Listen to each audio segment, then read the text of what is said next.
What's up, everybody? Welcome back to That Wannabe Film Class. The show has been off for over a month now, I think, but we're back. We're here. It's happening. This is the show where we love movies. So each month we choose a theme and our members and guests bring one movie that fits the theme for us to talk about. Maybe it's a movie they love. Maybe it's a movie they find interesting. Maybe it's a movie they've been dying to see. It doesn't matter. The point is we're here and we're going to talk about it.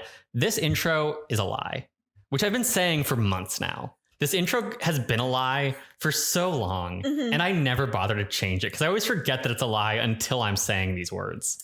Nice. First, it was a lie because Logan left, so it wasn't one member choosing a movie and then a guest. Now it's a lie because this month is Black Lives Matter month on the podcast, and because of that, Chloe and I have no say in what movies we talk about because it isn't our place. Instead, we will have guests. We'll have Black voices as guests for each episode. And you guys get to choose, not you guys, the listeners, you guys, the guests who are here and listening to me at this moment. They can see me. This is happening.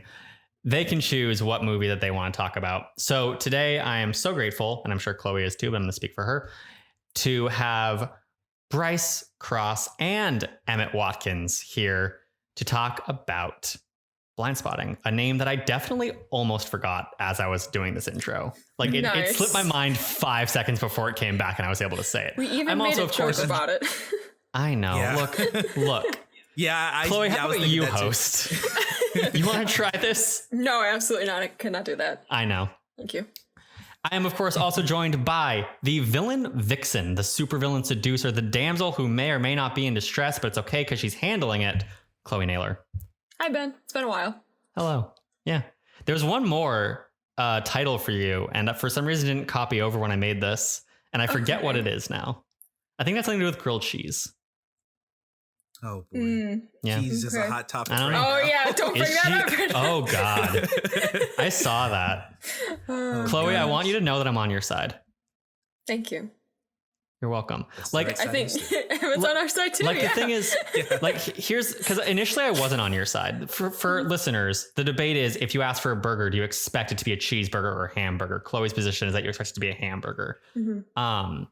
I didn't initially agree with you because I definitely think cheeseburger when I think of burger. However, if I'm at like a barbecue and someone's grilling meat and they're like, "Hey, do you want a burger?" If they don't ask me if I want cheese, I feel like you have to ask if the person wants cheese. Right. If someone's got like a bucket of like In-N-Out, just like for catering or something, they're like, "Hey, do you want a burger?" And they hand it to you and it has cheese on it, then like, yeah, that's reasonable too. But if you're making it from scratch, yes. Do they put In-N-Out in a bucket like KFC? No. Is that a thing? Like they have like cardboard. They have like big cardboard boxes that you just like stuff them in, and my brain went bucket. Oh. This is a cardboard bucket. Okay. Man, I was terrified because here in Georgia, we don't have In-N-Out. So I've only eaten it once and I was like, there were no buckets involved. Like, Lord have mercy. Yeah, there were buckets. Imagine if that's how it was delivered to you. They're just like, here's a giant like Home Depot sized bucket with a single burger inside. So guys, like I said, we are talking about Blindspotting. I said that in real time, like 30 minutes ago, because we just had a million technical difficulties. But for the audience, through the magic of editing, they'll experience none of that, except perhaps my very awkward transition from the last sentence to this one, because I have no idea what I said last. Yep. It's fine. Fair enough. Figure it all out. It is fine. So like I said, this month is Black Lives Matter month. We're talking about movies with strong Black representation as chosen by our guests who we'll be having weekly throughout the month. I say month, but technically we're starting 1 week late. So we are also ending 1 week late because time is irrelevant. Months don't matter. Everything is made up. Who gives a shit? True that. Yes. True that. Am I right? Another little important, not so small detail that Chloe and I have to discuss is if anyone doesn't follow us on Twitter, we are leaving that nerdy site. We are ending this podcast. This is our last quote unquote month. So, yeah. Bye. After August, after the first week of August, when we release our last episode, that Wannabe Film Class will come to a close. We tweeted about it. If you want to see that statement, it's buried in my Twitter somewhere. But basically, this podcast takes so much time, guys. It takes so much time. Researching movies, watching movies, editing, talking about movies. I don't have that kind of free time. I need to make money. I need to live in one of the most expensive cities in this fucking country. The fuck am I doing? Yeah. But yeah, so that will be ending. What Chloe and I do after that, no fucking clue. But what Chloe is doing is playing games on Twitch like a fucking gamer. Unfortunately, I am a gamer. Yes, hi. You are a gamer. Yeah, man. Yes. It's a tragedy, really. It really is. Yeah. It's upsetting. It's like you like so many things about yourself, but then you have that. And it really just drags the whole thing down. I've committed the ultimate sin of being a gamer. Yeah. It's like gaming's like the one ugly pot on your shelf. Mm-hmm. It's just Exactly. like, oh man, the feng shui is all good except for that one pot. Just that one. I hate it so much. Can't get rid of it though. Yeah, you're like, well, why don't you just like get rid of the pot? And you're like, no, No. it's there. Aunt Graham It's part gave of me me. that pot. It's just been there for so long. You can't bear to get Now rid of it's it. just too late. Yeah, it'd just It's be part of weird your if the identity. pot You're the wasn't pot there. girl. Exactly. I am pot. Yes. Yep. Oh boy. So guys, like I said, we're talking about Blindspotting. Tell me, Emmett, I know this was one of your picks, but both of you guys, tell me like why you chose. I forget. Bryce, did you choose Blindspotting or did I throw Blindspotting on you? No, it was on the list. Cool. It So was we got number both of you 3 guys. on the list. Oh, wow. Tell me why you chose Blindspotting, what you like about this movie, what it means to you, just the general like introduction to Blindspotting. Emmett, how about Bryce, you have kick you? it off? Oh, okay. Never mind. I'll get it off. I chose Blindspotting because 2 reasons. Number one, I think this movie is equal parts fun and equal parts heavy emotionally and stuff, and deals with some like serious themes. So a little bit of column A, a little bit of column B that I like in my movies. And also Colin is probably one of the most relatable characters I've seen in any fiction for me, you know, movies, games, anything. I am him to a T, and we'll probably talk about that more later on. But yeah, I really do see myself in him. So yeah, I really wanted to just get a place to talk about this movie because I love it and not enough people talk about it. It really does deserve far more conversation than it gets. Amen. Yeah. Bryce, As you what about say, you? Bryce. For me, it was pretty much the same thing. It was a movie where I liked how comedic it was, but also that it actually touched on these issues that Black people go through, especially through Colin. Like you said, he is one of the most relatable people as a Black person. And I remember the first time that I saw it, I don't know what I was doing or where I was at the time, but I like gravitated more towards the comedic parts, and then was kind of blindsided by how real it got later on in the film, especially towards the third act. And so now whenever somebody kind of comes to me and is like confused on what Black people may be dealing with or how Black people might be feeling in the current climate, I'm like, you need to watch this, because there's several moments in this movie that just illustrate what we go through kind of on a daily basis. And then Colin just illustrates it so well as a character. So I definitely had that on the list. So Yeah, it makes perfect sense. Like, I mean, I've seen this movie once before, and I definitely was paying more attention this time because it's, you know, we're watching it for this podcast. We need to talk more. And it really does. It is striking just how many like character elements it packs into such a tight runtime. There's just like so many things where I was like, wow, that's another like issue that it's dealing with. And that's another issue that it's dealing with. So like, obviously, like I'm not like familiar with those issues on a personal level because like for anyone who doesn't know or is able to tell from my very distinctly white voice, I am very white. But it is, from my perspective at least, which is again, you know, skewed by my whiteness, it is impressive what it's able to convey so effectively and make you understand if you put the effort into understanding, of course, because some people don't. Sure. There's a lot of layers to it. You're right. There's a lot of layers. For sure. Chloe, what about you? Had you seen this movie before? What was your experience with it? Did you have any expectations going into it? This is my first time ever seeing it. actually didn't know what to expect. I just knew that David was in it, and I wanted to watch it since I learned that he was in it, because I think it came out like right after coming off that initial Hamilton high. But thank you for finally giving me a reason. Of course, he's not the only Hamilton actor in it. That's also very true. I didn't realize that so many other people were in it. Yeah, I didn't realize. We'll talk about it when we get to the cast, but I definitely didn't realize that there was more than one Hamilton actor in this. And I probably, as a giant theater nerd, would have freaked out even more. Although I do love David, and I'm from the East Bay, so that made me care anyway. Which is another question that I actually want to get to before we dive into talking about the movie.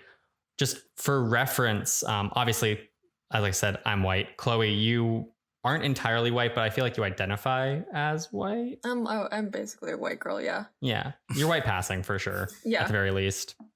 Bryce and Emmett, you are black, obviously, based on the theme of this month. Howdy. But I also wanted to talk about like where. I also want to talk about like where you're from, like where you grew up, just so we kind of also have an understanding of like, you know, this is very Oakland, but also how it connects across America as a whole. So like Emmett, where did you grow up? Where are you from? Born and raised in Georgia pretty much all my life. Born in Augusta, for Christ's sake, and eventually, you know, moved up further north until now we're really close to Atlanta at this point. And even though this movie is very much so based in East Bay and California culture and stuff like that, I still connect to it despite that, because number one, I feel like my heart's in California to a certain degree, because I've grown up on Dr. Dre, Tupac, now Kendrick to a big degree. I've grown up just absorbing a lot of that culture into me, and even through stuff like Mythbusters, for Christ's sake. Like I've been watching a lot of their content from that state. And then also it reminds me a lot of like the types of slang and stuff that we see in ATL, like the movie ATL, if you ever seen that. That's just another one. So yeah, I still connect to it, even though I'm from the exact opposite side of the country. But a lot of it is universal. A lot of it's universal. But yeah. And what about you, Bryce? So I'm from Chicago. I was born. I lived there for 7 years, and then lived in the south suburbs for the rest. But I connect to this because I had an internship in San Francisco a couple of years back, and I spent a lot of time in Oakland.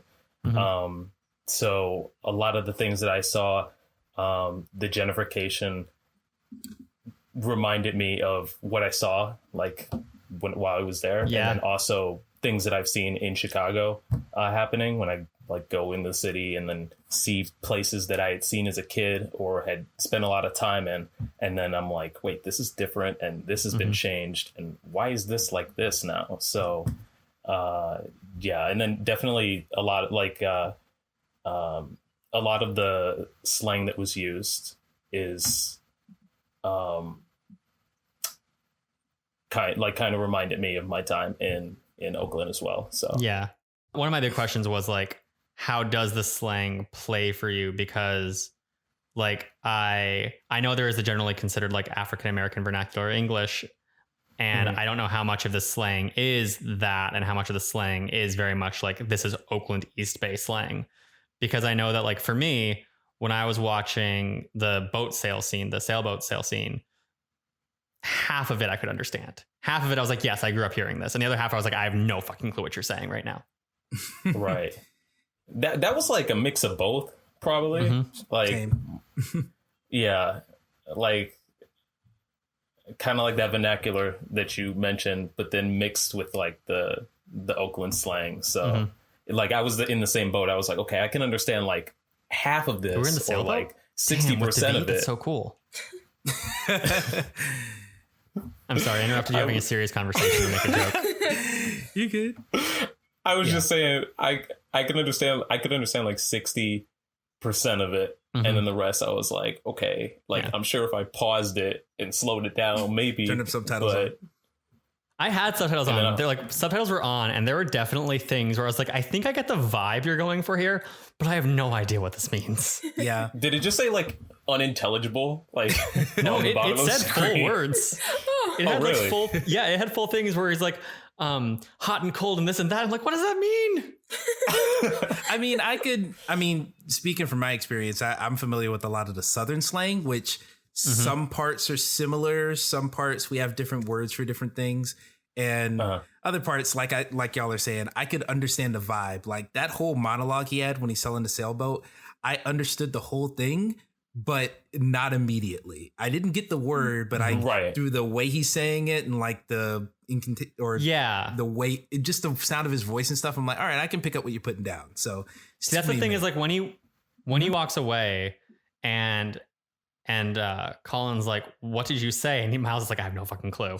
That I understood. Like that I immediately got where I was like, yeah, you're just saying words now. And like, you know that you're conveying your point, even if your words don't necessarily make sense, and it works. And that I fully picked up on from the beginning. The second time watching though, because the subtitles were on, I understood more of the actual like one-to-one slang terms that he was using. But there were still the other ones where I was like, I know this sounds good. I know you're making a sale. I get it. Don't know what you're trying to say. I guess that's my other question before we dive in though, is also on this topic, because I was reading an interview with Daveed Diggs and the actor who plays Myles, who I think's name is Raphael, but I might be pronouncing that wrong. So whoops. But they were talking, or the interviewer was like, oh, this movie feels heightened. Like the way they talk feels heightened. And that's not something that I necessarily got from it. And like, I mean, obviously there's moments where like there's the rap scenes at the end where it's like very clearly like heightened because no one can necessarily think that fast in a stressful situation. And there's moments where they're not like, I wouldn't call it heightened, but they're just smart. They're just people who are very good at being witty and making comebacks. Yeah. Bouncing back and forth. Yeah. But like, I definitely didn't listen to the vernacular and think like, oh, this is heightened. This is like made to sound more street than is like real life, because it definitely just sounded to me like Oakland. If someone really smart was able to, like, it sounded like Oakland just with people who are extra witty. So probably the way Daveed Diggs was living in Oakland. True. So I was wondering if that was the thing that was unique to me, where like, not me specifically, but like within this group, if that's something where it feels heightened to other people and it's just me because I grew up there, or if it felt kind of realistic dialogue wise to you guys too. It felt realistic to me. Again, like you mentioned, like the end being heightened. That's the only real moment that I can think of off the top of my head.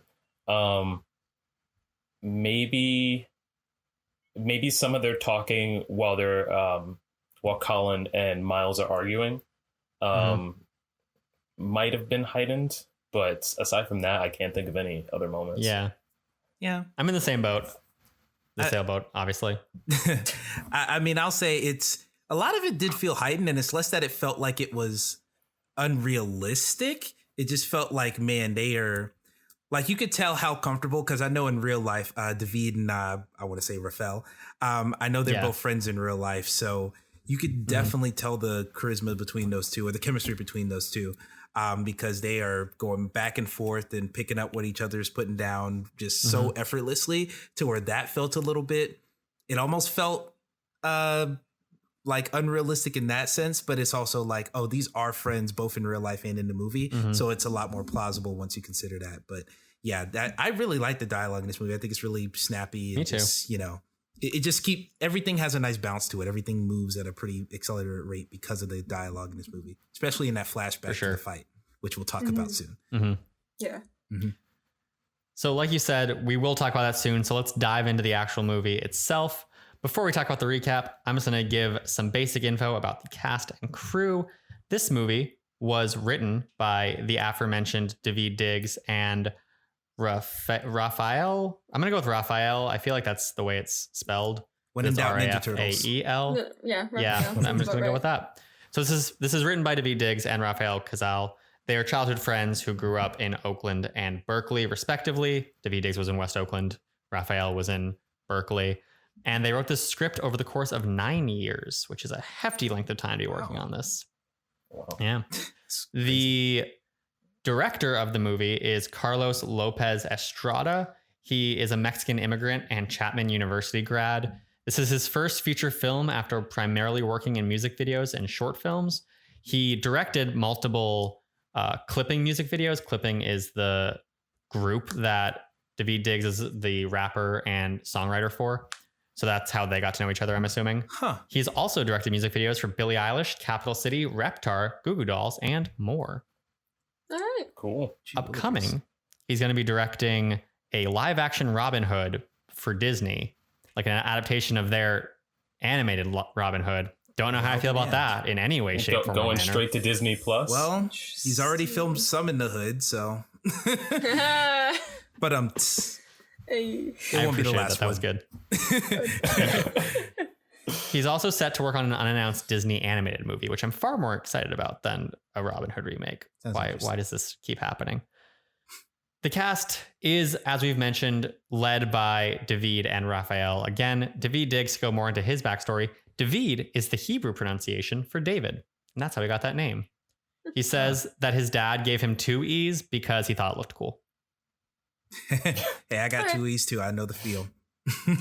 That's my mom gave me a Y in my full name for some reason. So like, I feel you, Daveed. Just parents being like, why not? I was waiting for the pun to come in, but why? Why? Bingo. Yeah, I'm in host mode right now. I'm trying to get the information out. I'll be witty when Chloe's leading the conversation. No, we're here to provide the jokes. Exactly.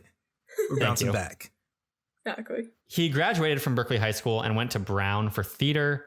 He was recruited to Brown for his track skills, and he actually broke the Brown record for the 110-meter hurdle. He worked as a substitute teacher and did experimental theater after graduation. Like I said, he's the vocalist and writer for Clipping. He is also a member of Freestyle Love Supreme, a freestyle group with Lin-Manuel Miranda and Thomas Kail.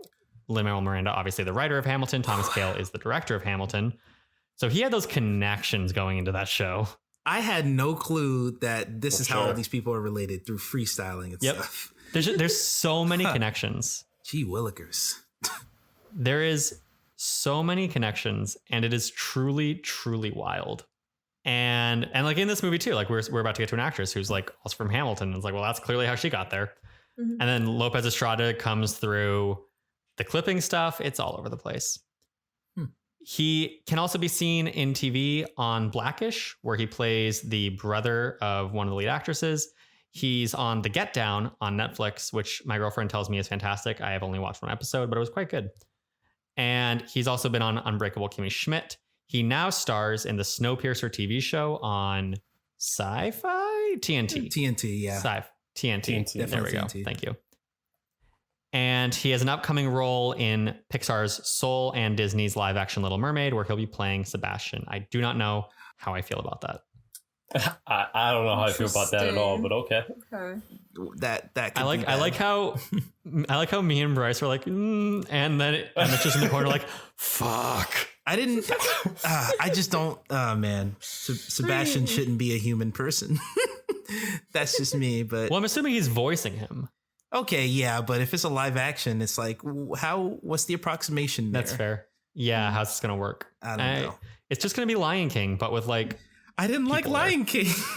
I haven't seen Lion King. I refuse. I refuse to as well, because like I don't like the concept of it on its face. It's like, come on, take the light. Yeah, the one thing that has working in its favor though is that there's Sebastian and then there's Flounder. So yeah, like that. Those are the only real animals that you. Well, really there's also care fishtails to CGI. True. Yeah. And Ursula and underwater scenes and the eels. Yeah. Okay. Never mind. Yeah. The more I think about it, you know what? The more you think about it, the more you're like, how are they going to do this, man? If Aquaman wasn't that weird, then maybe this won't be that weird. I was about to say this is going to be an Aquaman budget, though. Yeah. True. And we'll see. I'm going to hold my breath on that. We will see. Up next, we have Raphael Castle, as we've already mentioned, playing Myles. He was kicked out of Berkeley High School after 2 years. Oh, wow. Okay. Yeah. True to his character. He is a 2-time Brave New Voice Poetry Slam champion. He can also be seen in Bad Education on HBO. It's one of my favorite movies of this year. I highly recommend you check it out. Did not realize that was him when I watched it. Wow. And he is also directing his debut feature film with a movie called First Sight. There's no set release date for that. I don't think he's even filmed it yet. And with coronavirus, who knows when he will? Yeah. Check that out, 3022. We also have Janina Gavankar as Val. She has countless TV roles where she's had recurring or main roles. She's been in The League, Arrow, also been on that. She's been on True Blood. She's been in Sleepy Hollow, a show that I forgot existed. And she's been on Vampire Diaries, among others. Yeah. She is also... He is ridiculous and in itself is offensive. She's also been in Star Wars Battlefront 2. That's how I know. She's a voice. I could say it if it was After Party, and she's a voice in Far Cry 4. Anyway, moving on. Yeah, she is in Far Cry 4. Oh God, I forgot about that. Yeah, I like her in Far Cry 4. She's also in one of the expansions for Horizon Zero Dawn. She's gonna be in the sequel. And she's in the expansion as well. You're right about that. But she's also gonna be in that sequel. She teased the fact that it existed. So that's on her. Hell yeah. I like her. She's a good actress. Amen to that. Hard to like her in this role. Finally, we have Jasmine Cephas Jones as Ashley, as we've referenced earlier in this recording. She's best known for playing Mariah Reynolds and Peggy Schuyler in the original Broadway cast recording of Hamilton. Check that out on Disney+. And she's reportedly reprising her role in this movie for a half-hour TV dramedy that is being made that focuses on her. Coming to stars. Wow. Yeah. Okay. Learned that in the course of research, but yeah, we're getting a Blindspotting TV show. Huh. I'm excited for that. Okay. I am excited for that too. Also, I'm very interested. Also, shout out to Tisha Campbell, who's the lady working at the hair salon. That's who though. Okay. I looked at her and I was like, I know who you are. She is historic. I was so torn with this because usually I have a longer list of like actors who were in the movie to talk about. But with this one, I was like, okay, almost every other actor is there for one scene or two scenes, and then they're gone. So I was like, okay, like really it's centered around these four characters. Mm-hmm. I just wanted to shout her out. Focus on those four characters. Yeah, and she deserves it. She was great in that scene. Well, she's like very widely known in the Black community. She was in like Boomerang, Martin. She was in 40-Year-Old Virgin. All the House Party movies she's in, like if you've been watching Black movies, you would know her. So that's just a really good big up to them for getting her on this role. Nice. That is our crew. So this brings us to Chloe's portion of the recording of the podcasting. Chloe, what the hell happens in this movie? Oh boy, what doesn't happen? At any time, if I skip over anything, stop me and just talk about any scene. So yeah, feel free to interrupt Chloe whenever you want. I do it constantly. Of course you do. Okay. Yeah. Anyways, so we start with a montage of the Oakland area that just makes me miss outside and people. And man, if I wasn't missing California and wanting to move before, I sure am now. That's also like the last time you were able to be outside was when we were staying right next to Oakland. When I wasn't. Yeah, exactly. So yes. Thank you, movie. Cut to Colin in court getting released in a 1-year probation, and cut again to 11 months and 27 days later to Colin hanging out in the car with his buddies. And the lighting and the colors here are just so beautiful in this car. Oh my God. The whole car scene is just so incredible. Good. Oh it is just chef's kiss. So good. The purples and the blues. Oh, perfect. Like the guns are just funny. Like the way that whole dynamic happens. It's like you have 6 guns. The Uber revelation. That's true. That's like my next line. He's like, I have 3 days left. Can you guys chill out with the guns? And they get out of the Uber and it's like 6 feet off of the ground with the huge ass tires. Yep. God. Hilarious. It's iconic. Amen to really that. Is. So Colin and Myles get out. Myles is pissed off about his vegan burger. Colin has to pull him away before he starts a fight with the burger joint workers. He gets dropped off at home, and on his way back, Colin gets stuck at a red light, and that's when the dread sets in. As soon as the light turns green, a black guy runs out in front of the truck, stops for a moment before running off again with a white police officer right on his tail. You hear him yell, "Don't shoot," as he runs away, but the cop shoots him anyways. Colin's frozen. I just want to highlight for this scene, because obviously, traumatic scene. Yeah. Important to the story. Traumatic for Colin, traumatic for audiences. But on a purely technical level, that cinematography where you can see the cop and then see the guy through the mirror of the car so cool, genius. That's incredible. Really? That was so good. Mm-hmm. I totally agree. And plus just the red light on the whole situation kind of making it feel like, oh, you entered hell by seeing this. Like, oh, man. Exactly. Love it. And that encroaching timeline of like Colin needs to get back by curfew. So you're feeling that tension, and then the entire scene just shifts as that tension's released. It's like, okay, it's green. He can make it. And then everything goes to hell. And it's like, oh, exactly. It's real good. This is worse tension. Yeah, exactly. So Colin's frozen, just kind of stares at the scene before another officer like slaps the hood of his truck, snapping him out of it, yelling at him to just leave. So in a daze, he makes his way back to his bed. And next thing you know, he's waking up the next day.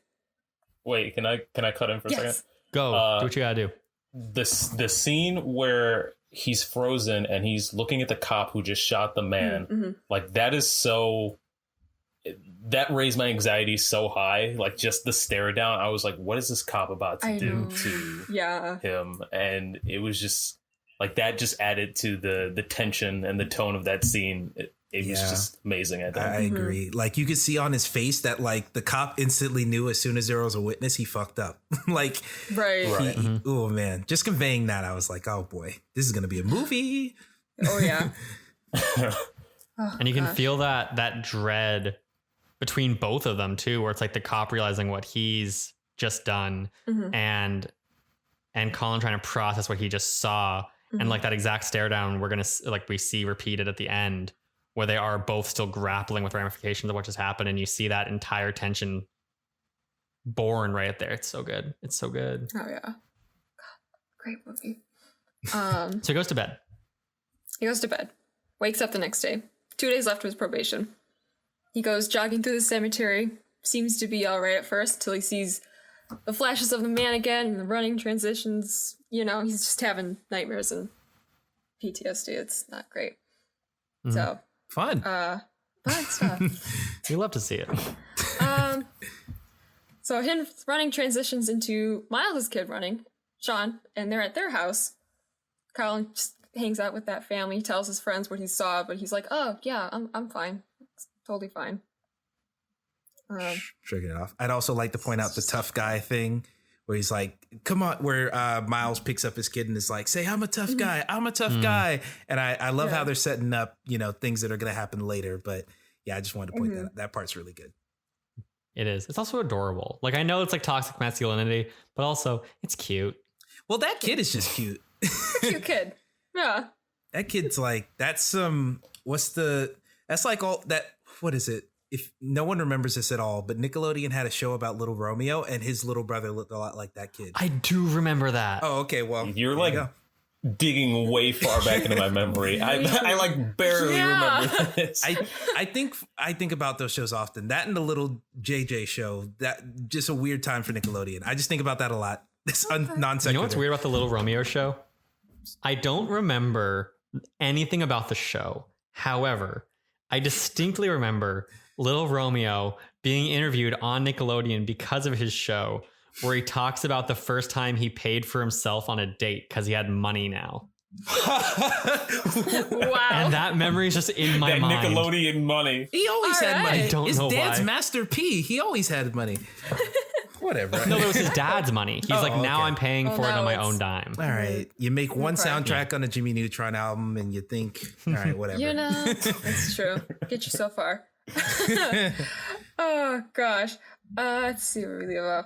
So, Colin and Myles leave and they go through the routine of walking to the next door convenience store, which I love the scene where they're like, "Hey, what's this green juice? $10. It's how much?"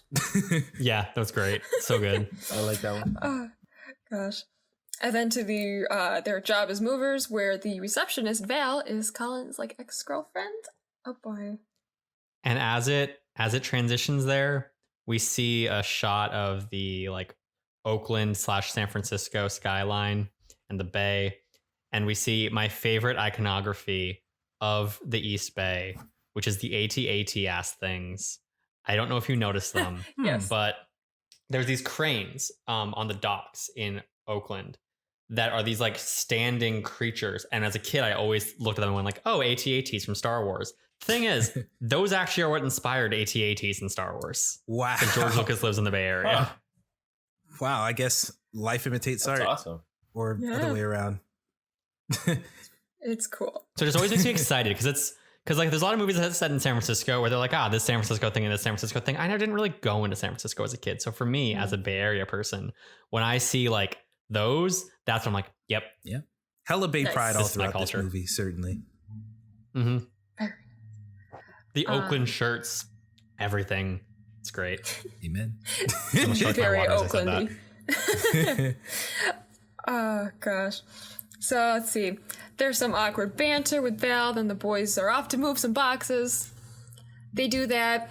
They stop at Colin's place, collect his mom's hair straighteners, sell them at the salon. I love the salon scene. Yeah, that's Tisha Campbell putting in work. Yep.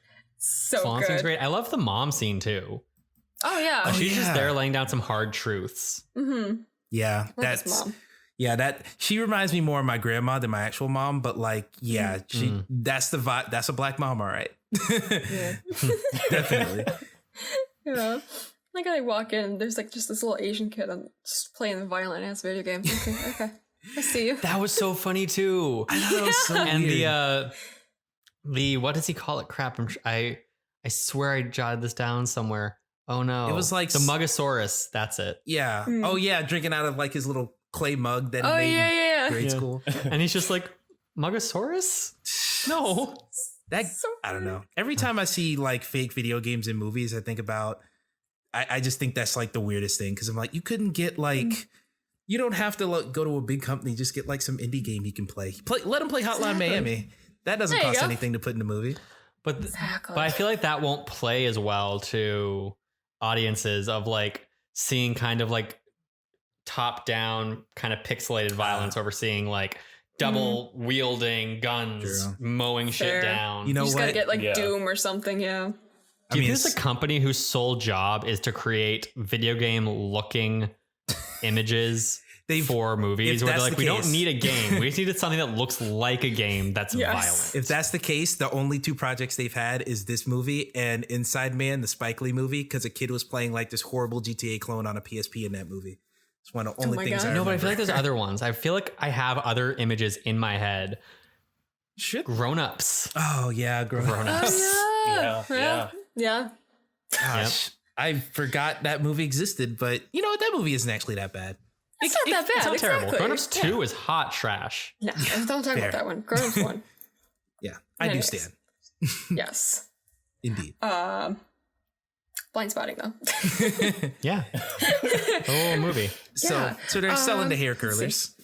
Selling the hair curlers. We're at the salon. We're insulting Alfred Hitchcock, you know. I getting have it that out there. written down. I said I have it written down. Fuck Alfred Hitchcock and fuck suspense movies. I'm like, that is such a mood. Yes. As someone who likes suspense movies, I do, and like I like some Alfred Hitchcock movies. It's fair. Fuck Alfred Hitchcock and fuck M. Night Shyamalan. Exactly. What did she say? M. Night Shyamalan deserves it for making bad suspense movies, and Alfred Hitchcock deserves it for being a bad person. Fair Yes. enough. Fair enough. Yeah. Yeah. So, anyways, there's only one way to test if the straighteners work. So, cut to Colin with this nice straightened hair. Looks great. It's so Laughed bad. so hard at that. It was so I was already laughing at the whole scene going down. Like that's one of my favorite scenes in the movie. And then that happening, I didn't remember it. So watching it again, I was just like, oh Yeah. my Go god, away. this is so I love good. how he looks with that hair, man. He looks like one of my uncles, just like a pimp. He looks like a pimp straight out of the 70s, and one of my uncles was that to a T. Yeah. So, Oh man. Like Ashley like looking out the window, she's like, hey, you look terrible. yes. I love, Oh, God. I love Ashley's window moments. Yes. Oh god. They're so great. So anyways, he's like, well, I need to get my hair back into braids. There's only one person that could do that before curfew. So, hey, time to call it Val. So she helps him with his hair. He helps her study psych terms, including that image thing where you see a vase or two faces facing each other. Which, by the way, what do you guys see at first? Faces. The faces. I just saw faces. I saw the faces too. I think at first. yeah, I think I I saw wasn't really face paying too. attention. Okay. I want to see it like not in the context of the movie, because in the movie I was just like paying attention to other things, so I wasn't okay. like, really trying to look at it. Gotcha. He saw a Just vase. curious. So someone just texted to me randomly. Someone just texted me okay. randomly like a week from now without me expecting, and I'll let you know. Okay. Got it. I'll do that, but I will forget. So okay. Yeah. I know. Yeah. So I expect nothing from you. Thank you so much. Wow. Anyways, on his way home, Colin is stopped at the same stoplight as before, sees a memorial for the man that was shot, as well as a group of white people that just kind of nonchalantly walk past it. Something they don't have to worry about. I want to drop in real quick. I really like, going back to the hair scene where Val's doing his hair. The whole moment they have right after she's done and they hug and they have that whole like, I want to be together, but I can't ignore the things you've done. Like, oh man, I'm a sucker for like hopeless romantic shit in movies. So like that part, I was like, yeah. Part of me was like, that. Can I just get like this movie, this romantic comedy like drama? Rom-com? Yeah, exactly. Right. Yeah. Honestly, a rom-com about like grappling with all of this, what someone did in their past, and like how being convicted felon shapes you could be interesting, both as social commentary and also as like emotional. I'd watch that movie. Yeah, sure. I would. Yeah, indeed. Yeah, I'm making a movie. It's also interesting because at this point we don't know what he did, right? Right. We're still not point. there. Yeah. Exactly. Which, oh boy, that's gonna be seen too. Once this comes out, we're getting there. Oh gosh. So, meanwhile, back at Miles' house, he's watching the news with Ashley, and the murder comes up, and you see that she has the same fear of that happening to her son. Oh, God, that just kills me. She's like reading the. It also makes a really interesting revelation. I get not a revelation necessarily about Randall that I hadn't thought about until this moment, but Randall's kind of a mixture of Myles and of Colin on paper, where like he lives with his girlfriend with their child, and he had a gun that was concealed, but then he also was a convicted felon who's black. And then you find yourself not really knowing which side of the personality like teeter-totter he falls to, where it's like, oh, is he more like Myles or is he more like Colin? But it creates that interesting comparison for me, at least, where I'm looking at it and I'm like, the difference between this guy and Myles is that Myles is white. Yeah, that's the whole thing. Like for all the differences and similarities they might share, it's like it all comes down to one defining factor. Yeah, and especially with the felon thing, like even Myles said in the movie, it's like, oh, you don't get a protest because you aren't a good martyr to march for. So it's like, oh man, that's real, really real. And like we learn later, Myles was very involved in the incident that put Colin in jail, and there's really no reason he shouldn't have also gone to jail with him, except that he's white. Yep. All right. True that. But let's see. So that night, Colin has a super intense nightmare. He's back in the courtroom. He's handcuffed. He's spitting up bullets. Myles condemning him. The judge is the white cop from earlier. All of those flashes carry over to his morning jog. Oh my God, that is intense. It is. It's also sick as hell. Yeah, that dream sequence is really cool. But like you totally see that this director did music videos for a long time. Yeah, that was totally a music video ass dream sequence. Yep, 100%. Right. Oh yeah. So it's another day of moving, selling the old junk that no one wants anymore. While Myles is closing the deal in a sailboat, and we get that whole scene of him selling it, and we're like, what's going on? Because I definitely had no idea what they were saying. And then he came back later. He's like, what did you just say? He's like, I don't know. I'm like, oh, okay. All right. I wasn't completely lost. But talking jive, as my dad would say. Nice. Yeah, like in an interview, David talked about that too, or maybe it was Raphael, I forget. They were both being interviewed. I forget who said what. But they were talking about like how that is the way you kind of talk in the Bay Area, where you just like throw slang back and forth to see who can keep it going, trying to one-up each other. And that's, I feel like, basically what you see here, where it's basically, it hits a point where Myles is like, I don't know what I'm saying anymore, but it sounds good. But it works. Worked. He sold the boat. Amen to that. He did sell the boat. Yeah. That man's really an entrepreneur. Yeah, man. Oh, yeah. Yeah. Got a two-pronged tongue, that guy. I think that's the phrase. Definitely. I'm just going to go with it. Sure. Yeah, it'll work. We're good. It's a phrase now. Yeah. Yes. Yeah. I think we understand the concept. Yeah, there we go. Exactly. Yeah. Oh, gosh. So Myles closes the deal on that sailboat. Colin goes back to the office to collect them both out. But as he's getting there, he runs into a guy that recognizes him from the night that he got arrested. So, and then we get the whole story, which kind of reminds me of like those Marvel scenes where what's his name from Ant-Man just kind of like the Ant-Man. Yeah. Luis, I think. Yeah. It had that energy. I see that. Like that kind of energy. Yeah. So Colin was a bouncer at a bar that sold this real elaborate drink that's on fire. And of course, this white dude comes in and orders it, but brings it outside to show his friends. And when Colin told him to bring it back inside, dude was an asshole, got aggressive, which prompted Colin and Myles to fight back. And then it got real messy when the fire drink set everyone else on fire too, as they were beating the shit out of him. Yeah. And like, to be clear, like the guy was an asshole. Yeah. But Myles and Colin, and like Colin very much sees this now.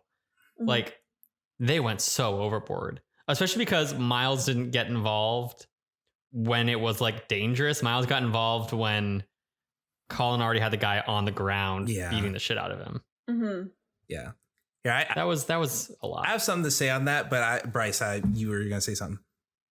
Oh, I was just gonna say one thing that I really love about this scene is that, like Chloe said, it's kind of like framed like the Ant-Man storytelling, where it's like fast paced and jokey and witty, but then it might be when Val, Jania, comes out of the bar, like it suddenly the tone and I think the color grading too like switches, and it suddenly is like a darker framing and like everything is more dire. Yeah, it shifts from the guy's perspective. Yeah, to her perspective. Yeah. No, I just love that switch. It is fantastic because it does give you that kind of like, this is horrifying, but also it's kind of fun and very much in like the Blindspotting motif. Right. Yeah, it's great. I agree. Yeah, I really love that scene as well. I think two things, the whole framing of it, where the guy who's saying it he's brown, but I don't know if I don't know what he's not black, but he's brown, and he's the one telling the story, but his friend's black, and then he uses the N-word in the middle of the story. He's like, oh wait, sorry, that's not. I love that scene because like I was totally that black friend in like middle school, because like I used to be that one where they're like, oh yeah, you can only say that around me, and now I've grown to the point where I'm like, maybe don't say it at all. And also the part I think the part where they both like they totally went overboard on this guy for being an asshole and dropping a drink and all that stuff, but like the way I kind of read that scene was that they had already, I'm sure he had been at that bouncer job for a while. Felt like Colin was kind of like, this is representative of everything happening, like gentrification as a whole. And he's letting out that frustration on this guy. He just happened to be the one who was asking for it. So like, that's where I kind of got that, where I was like, oh yeah, this is like they're going too far, but it's also like, this has been built up for years, not just the last few minutes. Yeah, it definitely didn't feel like, oh, Colin just used to be this super violent, hyper aggressive guy all the time, to me at least. But like, it did have that feeling of he snapped. Yeah. I don't know why he snapped. I don't know if it was like he was really upset about the gentrification, or maybe the job had just been really shitty for a long time. Customers have been really shitty for a long time. I don't know what like the specific seed is. And I think to a degree, the movie doesn't want us to know. It doesn't want us to care about that. What matters is he did this. He went to jail. He's changed as a person, and can society, and we need to accept that. Yeah. Which is also like one of my favorite things about this movie, in a movie where I have a lot of favorite things, is that fact that we don't find out what happened until halfway through, because we spend so much of this movie not having to decide what we think of this guy based on the knowledge of the crime. All the information we have is he's trying to reform from a felony that is presented to us by Myles when he's talking about it as like a mishap because of fire, like a technicality. Yeah. And we have to learn to see him as a person before we can judge him for a singular action like society has, which I think is super cool. And also the writer said was their objective. Hell yeah. This isn't me being an analytical genius. I know nothing. I just read. Nice. So yeah, Val was there that night, and she's adamant that Colin stops hanging out with Myles, that he's just like a bad influence. He's gonna get him in trouble. Myles, on the other hand, is telling him to stop seeing Val because he's like, she doesn't care about you. She didn't even visit you in jail. She's like, Miles only visited you because he felt guilty. It's a whole mess. Yeah, they pop off at each other a lot in this movie, actually. It's a big turn in the movie where like for a long, this is the midway point, and I've talked about this before in the podcast, where like midway through a movie, something's supposed to happen that changes the way you pursue the objective. So the objective is the same, which for Colin, I would say is like, you know, get off probation, become healthier as a person. But this shift is where they really start saying like, hey, Myles isn't healthy, and you being around him, like health for you isn't just running in the morning and drinking green drinks. Mm-hmm. You really have to like examine the people you're around and the place you're in. And that becomes such the focus from this point onward, once you see what happened and how Myles was involved and how that kind of wedge exists between them that you didn't really notice before, except for the opening scene, which very well establishes everything, but we'll get back to that. Yep. So yeah, later that night, everyone's hanging out at Miles' family house, and it's like, oh, it's a good time. They're all making fun of each other in the bathroom, and then the good vibes stop very fast when the adults see that Sean got a hold of Miles' gun. Dun, dun, dun. Oh my I God. dreaded that scene. I was so afraid. I like couldn't watch. I'm like, I can't. Yeah, that's terrifying stuff. I think my like anxiety spiked twice. Once when he had the gun, but then I was like, okay, they won't do anything. I kind of let my guard down. I was like, okay, they won't do anything. Right. And then he points the gun towards his face, and the blood drained from my face. I was like, oh no, this might actually happen. This movie might take this turn, and it was terrifying. My like blood, which I think speaks a lot to how this movie balances its tones, because in most movies you can tell like, oh, this isn't this kind of movie. Or you're like, okay, this is this kind of movie, which means it's probably going to happen. But this movie, because it bounces back and forth so well, I have no idea what the end point is. I have no idea how extreme it gets. Yeah. You know, it could be mellow. It could be violent by the end of it. I have no idea. Yeah, that's what I was saying at the top of the show, man. That's the biggest strength of this movie. It just bounces back and forth between tones where you just don't feel safe. It does the Wolfenstein 2 thing that I like a lot. So, yeah, it's good stuff. Nice. Yeah. So yeah, they get the gun away. Thank God he doesn't shoot himself or anything. And Ashley kicks them out for even bringing that into the house in the first place. And like Myles is upset. He's like, why did you say that it was my gun? You could have just taken the L real quick there. He's like, no, my last day of probation. Come on. Exactly. So they decide to go to a party. Miles like, I'm gonna call an Uber, and then lo and behold, look who shows up, Uber from beginning. With Grey Goose in the back, like exactly, like a Pimp My Ride episode. And he has like the drink. He has like the drinks. Yeah, the holsters. The glasses, Thor. He has the glasses. Yeah. I'm like, man, this is iconic. Jeez. How'd you earn that from Uber money? I don't know. Gosh. So I go to this. Maybe he's just like super rich already. You know, maybe. And then he was like, I'll just like fuck around with Uber. I already have enough money. He's just bored. Yeah. He wants to know the neighborhood more. Exactly. I don't live in this car, guys. Come on in. Oh gosh. So they go to this white person party. Oh my God. I couldn't just tell. Yeah. So white. This party cracked me up because so 2 years ago was when I was interning in San Francisco. And I remember I had a group of friends that were there interning with me, and they were like, hey, let's go to this party. And I'm like, cool, great, awesome. And I'm thinking like, it's either a club or a house party. And I get there and it's just like this. And I guess it is technically a house party, but I'm just like, I feel like you don't call that a party. You call that like a mixer. You're like, hey, we're going to a mixer. And it's like, okay. This hipster mixer. It's not even a kickback. It's like, man. It's really right. I hated that when they first talked about it, they're like goat cheese and acoustic guitars. And I was like, that sounds nice. You're like, I feel attacked. I was like, I fucking love goat cheese, man. I saw the guitar. I can do that, the acoustic guitar, no. but goat cheese. Just like the funniest thing is they walked in and they're just standing there and you hear the song in the background and they're just like, where are we? Yep. Oh boy. The song is very bad. I forget. They walked in and my interest in acoustic guitar immediately fell. I was like, oh no.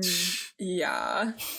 Oh gosh. So Colin goes fights the only other two black people in that party. Myles kind of hangs out in the kitchen, and his personality is kind of misinterpreted as cultural appropriation. So then he kind of picks a fight. So funny. Turns real ugly. Oh my god! Yeah, instantly. Yeah, it was funny until it was funny. it got and real. Then it got really real. Yeah. Which is the situation which is like Myles' constant thing is like, I understand Myles a lot most of the time. But he just keeps being fucking stupid. Yeah. Like when he's like, I'm from here. I'm like, you are from here. I understand why this is hard for you. Right. And then he's like, now I'm going to beat the shit out of you. I'm like, no, Myles, no. It sucks so much. It's like, yes, no. It sucked to watch. Well, I love that scene, but it sucked to watch that scene because you could tell that like in any other context, this wouldn't have happened the way it did. Because he got kicked out suddenly, he's still wearing that very obvious, I got this from a travel brochure shirt. And then like, if the tattoo was just like, okay, that tattoo could have been just one thing, and then you wouldn't have the shirt to send the wrong message. Like so many other things that just went wrong there where it's like, man, they weren't going to go the whole movie. They were setting up that party as like, oh yeah, we're not going to this. And they go anyway. We're not going to go. Right. Exactly. So it's like, oh man, it's just, you could see the different choices that could have been made, but that's kind of what makes the tragedy of it all so beautiful to me. And in a way that is like, there's the law of, there's the rule of Chekhov's gun where it's like, if you put the gun in the beginning of the movie, it has to go off. And this movie plays with that constantly because it keeps reminding us the gun exists. It keeps putting us in situations. First with the kid, and then later in the movie that we'll get to, of, oh, is this when it goes off? But the reality is that party is when it goes off. But A, because he actually fires it in the air. But B, and more importantly, because this all happened because of the gun. If that gun wasn't in that house, they wouldn't have gotten kicked out. They wouldn't have gone to this party. This shit wouldn't have happened. A literal Chekhov's gun. Yeah. Yeah, right. That was the next line of my thing. They start to leave, and then, they fight. Myles pulls out the gun and just starts shooting in the air, just kind of terrorizing everybody. And they're like, all right, we gotta go. Frankly, they deserved it. Honestly. Not the beating up part. They didn't deserve that. The terrorizing. Yeah. A little bit of psychological that's an trauma. Ugly ass house with an ugly ass tree stump. Oh yeah. As a table. Don't put your glasses on that. Yeah. Yeah, that was come on now. Oh, if you're gonna ask, like I don't understand this modernist apartments. I kind of get like you see some of those shots of like the apartment buildings. I'm like, those look nice. Like if you need to build apartments, those look nice. I get that this is like modern architecture, but why are you tearing down nice old Victorian homes for this ugly ass square? What the fuck is wrong with you? Exactly. So they can put tree stumps in it. Gosh. That's why. Yeah. I hate it so much. Tell me about it. It's a lot. Oh gosh. So the two of them run away. They have a very intense conversation. Colin criticizes Myles for his reckless behavior and how it just keeps getting him into trouble, but Myles just kind of seems to not get in trouble at all. So real fun. He kind of just walks off. He's like, no more. I love this scene so much because you say the gun went off right before this. I think this is the point where it's like their relationship is, if the gun going off was like the ultimate test, this is like them realizing that they failed the test right here and then getting fractured. Because I love like the whole tension of like, because like the whole thing about it is that Myles is acting, extra, being like a thug or whatever, because he's trying to prove that he belongs in the environment that he's in, while Colin can't help but be seen as what Myles acts like anyway. So I really love how they're like, they don't say it directly, but like when he's like, say the N-word, like, oh man, I was like, oh man, I didn't know they were going there. This whole movie, I thought it was just about police brutality. And then they set that part up too. I'm like, oh, they're just going all over the map with just racial themes all over. I'm like, oh yeah, let's get into it. Yay. Well, I wasn't like cheering, but I was excited to see them tackle everything. You're like, yeah, Myles, say the N-word. Oh boy. Click. Gosh. Oh no.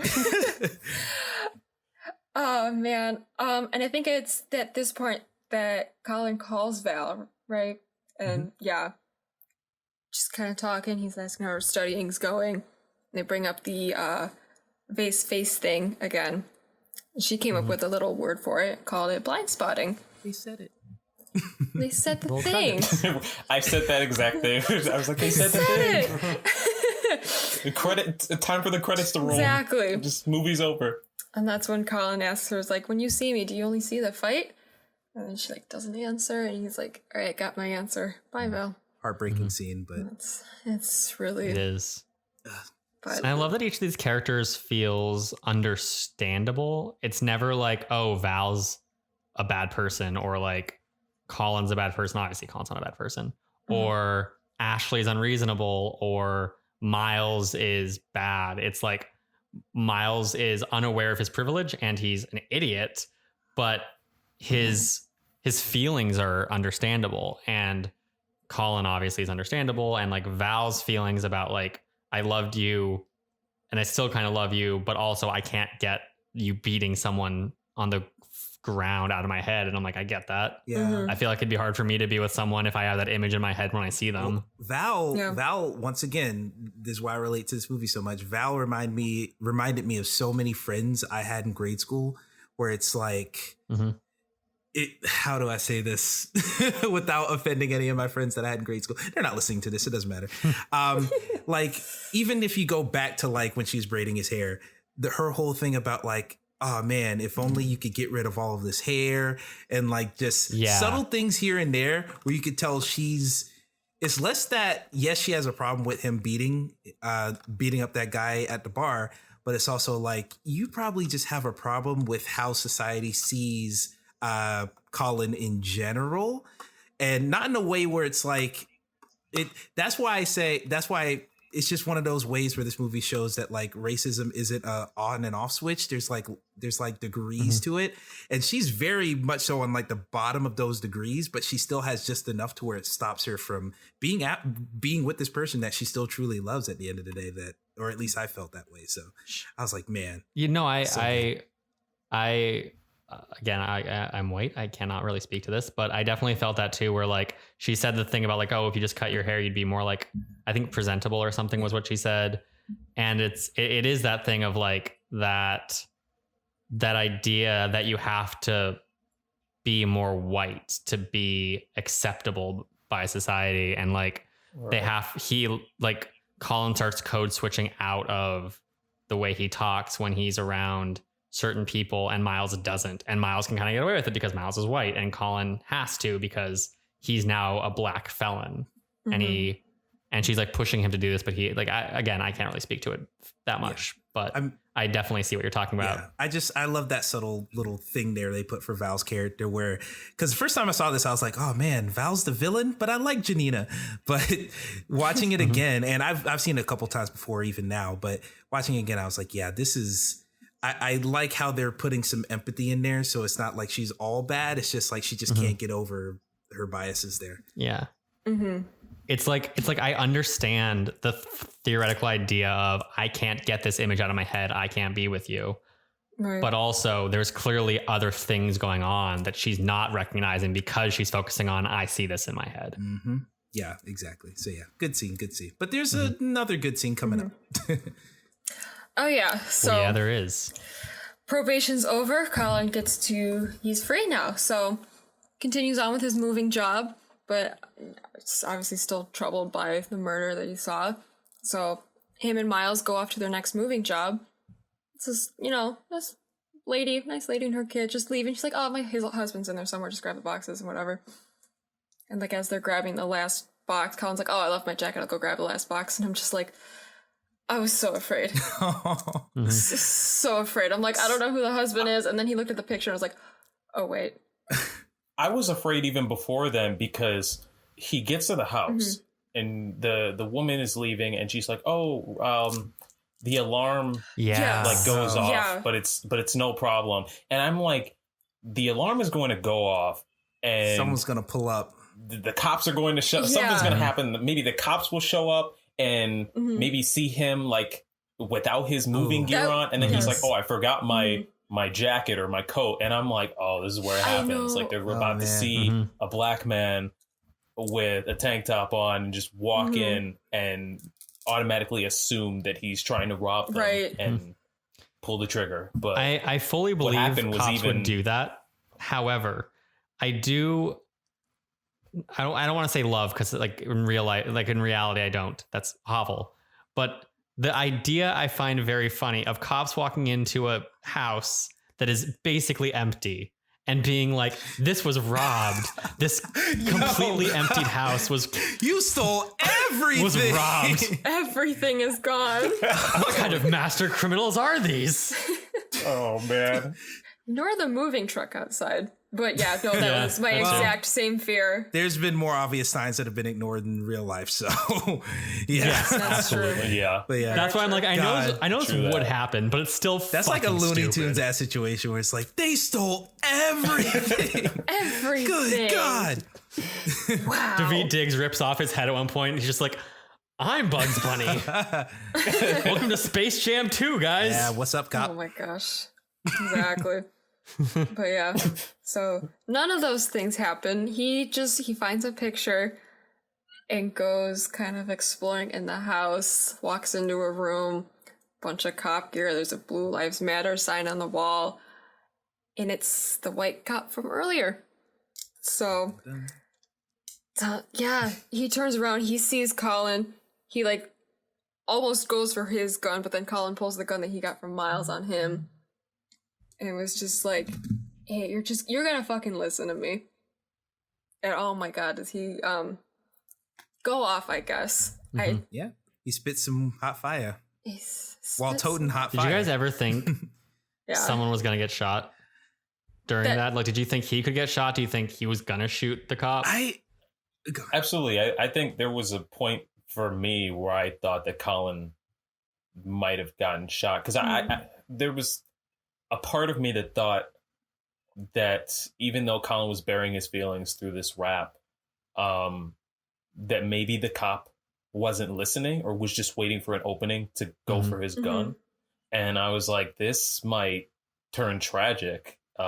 He might actually not listen to what Colin's saying, not internalize it or feel any sympathy for what he did in the past. Because like we mentioned further back, like towards the beginning, that when he shot the man who's like trying to get away, that the cop kind of realizes that he was in a crime.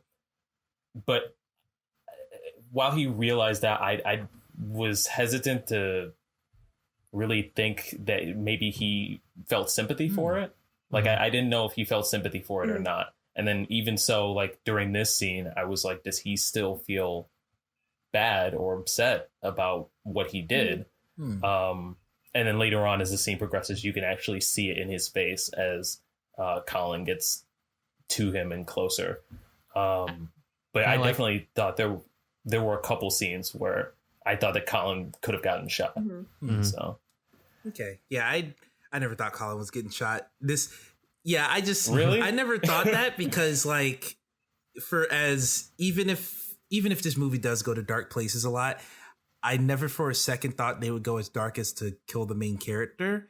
That just felt kind of out of character, and it would throw away a lot of the development that him and Myles had already. What I was concerned about, I was kind of concerned about Colin pulling the trigger on the cop a little bit. That's what I was concerned about too. Because it seemed like, because Colin was just mad, like very similar to the bar fight. He's just letting out his frustration. And I was afraid that this anger would consume him to the point where he wouldn't be thinking about his actions and just pull the trigger. But I think I really like how that scene ended, because it showed that, hey, I'm morally superior because I have restraint. I like that whole part. And I really like the part where, because how you were saying where the cop you feared he might not had internalized what Colin was saying. Like once I saw that first tear come out of the cop's face, I was like, oh no, he knows he fucked up. And connecting that to the face of worry he had back when he first shot the guy, I was like, okay, he already feels bad about doing what he did. And because that's the thing. The cop definitely is remorseful, but it's like that doesn't count for anything that you've already pulled the trigger. Yeah. So like, I really like. Also, that. it's like, are you remorseful because you killed someone and that's on your conscience, or are you remorseful because you have to suffer the consequences of killing someone? And it's definitely the consequences. Like which one are you upset about? Yeah, yeah. And I don't think the movie ever tells you. Yeah. Well, I mean, interpretive thing, but I'm certain it was the consequences of it. Because if he really did value that life, he would have thought about it first. That's true. So yeah, that's my whole thing. But yeah, I really like that scene. I think that's kind of the point of. Of Myles' last comment at the end, where he's like, "I didn't mean to," and he's like, "Are you sure?" Because I think the way I interpret it is like the cop thinks that his feeling of guilt and the pain it's causing him is that he feels bad about doing it. And what Myles is basically saying is like, if you felt bad about doing it, you wouldn't have done it. You feel bad that you're suffering for it. Yeah. Right. Deep stuff, man. Deep stuff. Yeah. I know. I was definitely in your boat where I thought that he might pull the trigger, just because obviously I've seen this movie before, so I don't entirely remember how I felt about it the first time. But I never really thought that Colin's life was at risk, just because so much of this movie was about the aftermath and the emotional trauma of seeing someone get killed, that I was like, it'd be weird. It doesn't really fit the emotional theme for him to also get killed. Right. I think the only reason Oh, go ahead. Oh, sorry. I didn't mean to cut you off. Sorry. I was going to say, but the idea that it could push him to the point that he retaliates with violence, I was like, that makes thematic sense. I'm glad they didn't do it, but it would have made thematic sense for them to be like, yeah, the pain of this pushed him to violence, and it's just an endless cycle. Certainly. Yeah. Of suffering. I was just going to say, the only reason, like, my first instinct was that he might get shot was because the scene before the moving scene was him running through the cemetery and then seeing all of the people in front of all of the black people in front who have been killed by police brutality. So I thought maybe they might go in that direction. And then as soon as the scene progressed, I was like, okay, no, it would make more sense for him to maybe shoot the cop. So then I was worried that he might go in that direction. So I flip-flopped, basically. Makes perfect sense. Yeah, exactly. But yeah, he doesn't shoot him. He leaves him behind. Dude's like crying. He's like, I didn't mean to do it. Miles like, are you sure? They two get in their truck and leave, and Miles is like, hey, are you okay? Colin's like, no. Yeah, single tear. And then they just kind of talk about the next moving job. It's the girlfriend of a quarterback, and then they just kind of rekindle their friendship. Miles tries the green drink finally. You're right. Yeah. And I see. I like that part about it too, because they kind of switch roles almost. Where a lot of the movie, Colin is trying to suppress, the aspects of him that would seem aggressive or whatever, and Miles is just buck wild and just not caring about all that stuff. And then they kind of switch where now Miles is suppressed enough to where he can drive without honking at people. He's drinking the green juice. And then Colin's the one holding up people with guns. So I'm like, okay, I really like how they did that, but have it be tasteful. Because on paper, that could have been bad. Very good. Yeah, it was very good. Yeah. Yeah. So that's the movie, guys. That's what happened. Before we dive into our general thoughts, I want to give you a couple other tidbits about it that I learned whilst researching, because some I think is interesting as backstory for this. So one of them is that Daveed Diggs describes the movie as reverse engineered from that scene of Miles and Colin arguing after the gun goes off. So basically their premise was, we want a buddy comedy where they have to have that argument where one of them is white and one of them is black, and they have to face that reality. And everything else about the movie was built around getting to that scene. Which is super interesting in my opinion. Okay. Interesting. It's really cool. Both in terms of sorry, Bryce, what were you saying? I was just going to say, I think Emmett, you mentioned this before, but the movie is so centered around police brutality that when they go in that direction with that argument between the two, and you kind of realize, oh, they're going in this direction. They're touching on this and the N-word and just acting like this. It kind of felt like it was thrown in. Not like it didn't feel bad, like it was just tossed in just to be tossed in, but it didn't feel like the whole movie was built around that one scene to me. So that's really surprising to hear, I guess. Yeah, I definitely feel like there's things that were probably fleshed out after they decided to build it around that, because there are threads that carry through other things. But absolutely. Yeah. But yeah, no, it is very interesting to hear that they brought it out of that. Another one, of course, other thread that is a big part of this that isn't touched on in that scene is the gentrification conversation. And while talking about that, Daveed Diggs said, like, the real question is, how do we allow cities to develop and progress and change and bring in new business and continue to gain income without this sort of systematic paving over of culture and eradication and like very violent removal of the people who made the city attractive to begin with. So like, you kind of see that in this movie in a really interesting way, in my opinion, where they never inherently condemn everything about gentrification, because you do have the green drinks that they like. Yeah. The Whole Foods with good produce. You have, yeah, exactly. And they're like, Whole Foods is good produce. And that's what Daveed Diggs talks about, where he's like, the reality is like, some people in the neighborhood like SoulCycle and they like having that there. The problem isn't that these things come in. The problem is that these things come in and they're kind of violent against the people who are originally from there. They come in for the white people who are going to be moving into this area, or for the wealthy people who are going to be moving to this area, and they feel exclusionary. And we're going to talk about gentrification a bit later, but just right now, it is a very interesting, I think, catch-22, I guess, of like, how do you improve economically without being forced out by affluent people looking for a new place? It's messy. That's what I like about this movie. There's no clean cuts anywhere, except for in the editing, probably. Me too. We referenced, of course, the shirt that Myles wear, "Kill a hipster, save your hood." Now, what you may not know is this shirt is a reference to a song by Watsky, who is a fellow Bay Area native, also is a Brave New Voices slam poetry champion, and is a fellow rapper, but also he is the Quickway worker in the beginning of the movie. Oh my God, you're right.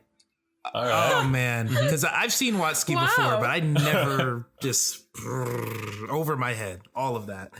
Wow. Yep. Totally. Wow. Jesus.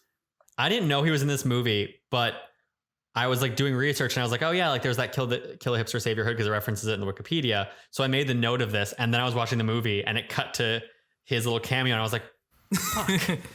I'll be damned. I should listen to Watsky. Okay. He's pretty good. I enjoy him. I like Cardboard Castles a lot as an You're album. not the only one to tell me you enjoy him, so I will add him to the list of media I should consume. The thing is, I definitely don't like him as much now as I used to. I went through a Watsky like phase, so I can't guarantee you will like him. I also can't guarantee that my support of him is something that I would back up if I listened to him again right now. Fair enough. I mean, hey, Okay. I literally had an Eminem album on the wall. I took them down because of moving them, but like I know the vibes. I know the vibes when it comes to supporting artists that I don't know if I support now. So yeah. Yeah. Anywho. Fair. What else? The story of Colin's crime as a bouncer is based on a true story. Oh. Raphael and Daveed had a friend who was a bouncer who had a scenario like that. The only difference is they added the fire because they thought that'd be fun. Well, it was pretty lit. Okay. It was pretty lit. Oh, that straight up got a facepalm from Bryce. That you know what? I earned it. I mean, I was laughing too, but Oh boy. Thought I told you that we won't stop. Diggs and Raphael don't live in the Bay Area anymore. I'm pretty sure Daveed Diggs is in either LA or New York City. I know he lived in New York for a while, obviously because of Hamilton, but both of them say they do wish they could live in the Bay Area still, specifically the East Bay. But, industry. And they updated this movie over the course of 9 years. And one of the big, because they were writing it over the course of 9 years, but one of the big things that they said changed from the beginning to the end is when this movie started being written, Oscar Grant had just been killed, which is what Fruitvale Station is about. And that happened, in Oakland, and they were living in Oakland, I think at the time. Well, no, yeah, I think they were living in Oakland at the time. And that was a big deal. That was like a big event. So when they wrote this movie initially, the death of Russell, I think, was a bigger deal. But over time, over those 9 years, they saw so many more cases of police brutality and police shootings of black men. And they saw the nation kind of become more and more exhausted of it. And that shifted the way they express that story, where it used to kind of feature Russell more as a character and his side from the sounds of it. But as they saw more and more just exhaustion and more of like an indifference, they shifted it more to like that personal aspect that David goes through as Colin. Wow. Which I that makes me think. That makes me think of what would this movie have been like if it was still being written like now, or if it had been put out like now, because people aren't as exhausted as they were 2 years ago with everything happening. So I wonder how the movie would have changed or been like. Yeah, if that had happened. My instinctive reaction is that it'd fall more in line with like The Hate U Give. I don't know if you guys have seen that movie. It's on HBO Max. I gotta watch it. It's pretty good. It's got a lot of similarities with Blindspotting. It's about a teenage girl who grows up in like, you know, a black, less affluent neighborhood with like gangs and everything, but she goes to school in a very white neighborhood, had a like rich private school with white friends and a white boyfriend, and she's at a party in her hometown and she sees a friend of hers that she was really close with since she was a kid. And he ends up being shot by police and she's the witness, much like Myles is. But her being the witness is made out to be much more of like a big deal by the media. And she becomes kind of like a figure of revolution. And it's not as well executed by any means as Blindspotting. Yeah, it came off as hokey in trailers, but I still want to see it. It's not bad. It definitely is at times a little bit like, okay, calm down. There's other moments where I think it's great, but there's other moments where I'm just like, yeah, we get it's it. It's a fictionalized story, it seems. Definitely. Yeah. Yeah. But I do think that my instinctive reaction is maybe that's where the way Blindspotting would go. Of course, I am not David Diggs and Raphael. They are probably smarter writers in this instance than I would be. So it's very possible that I'm wrong and they'd go in a completely different direction, but. Well, I'm glad it stayed grounded, because if it turned into like, now we're seeing protests happen. Now we're seeing, you know, grand change in like the state of the nation or something. It wouldn't have felt authentic to like the very intimate type of character building they were doing. So I'm glad it ended up where it ended up. In a lot of ways, I feel like this movie's kind of a play, because it is, like I mentioned, very much it's 4 characters. There's other side characters, and in plays that's kind of hard to do because you can't really have that big of an ensemble. But it did feel like that kind of very confined 4 characters really focused on, really 3, I would argue. I don't think Val's as important as the other 3, and how they feel about their lives and like their interactions with each other, which makes sense based on David's history. True. Yeah. Anyway, that's all the little tidbits to talk about. So let's get into the real questions. Guys, what are your 3 favorite scenes? We will go in circles. Each person will give 1. And then we'll get to, and in a second circle, give 2. Third circle, give 3. You get it. It's math. You understand. We will kick off with Bryce. Bryce, what is one of your favorite scenes in this movie? So my favorite scene of the movie is probably the argument right after the party. When they run off and Colin confronts Myles, basically saying, hey, I'm always looking out for you. But you're always putting me in these dangerous situations and I have to basically fear for my life. Whereas you don't have to, because you have this white privilege. And I know you're having this kind of crisis of identity. Essentially, you're trying to act a certain way so that you fit in the environment that you're in. But like, it's taking a toll on our friendship. And like, you're doing this and you're being angry at people misinterpreting how you how you are as a person. They think you're kind of like putting on an act maybe.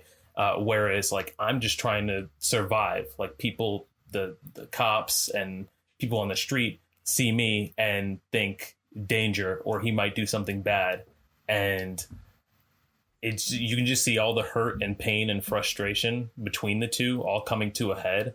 And I would say it was my favorite scene for sure, because I've had friends like that where they've kind of tried to act a certain way, or they've been wild and angry and brought me into it. And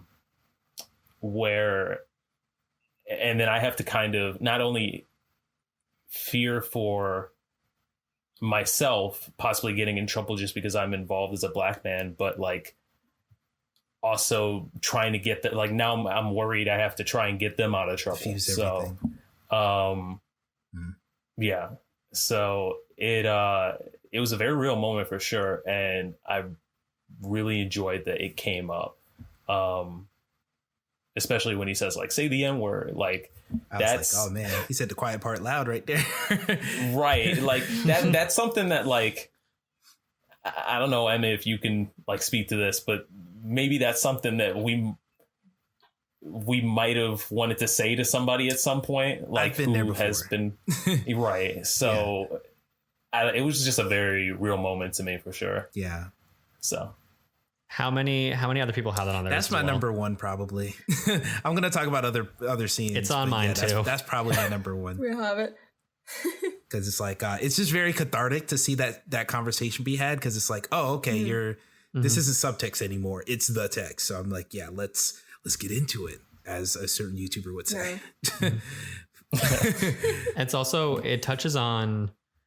I haven't seen the movie Trainspotting, but I was reading an article that was like referencing, because Blindspotting is a name that is a word that's made up for this movie.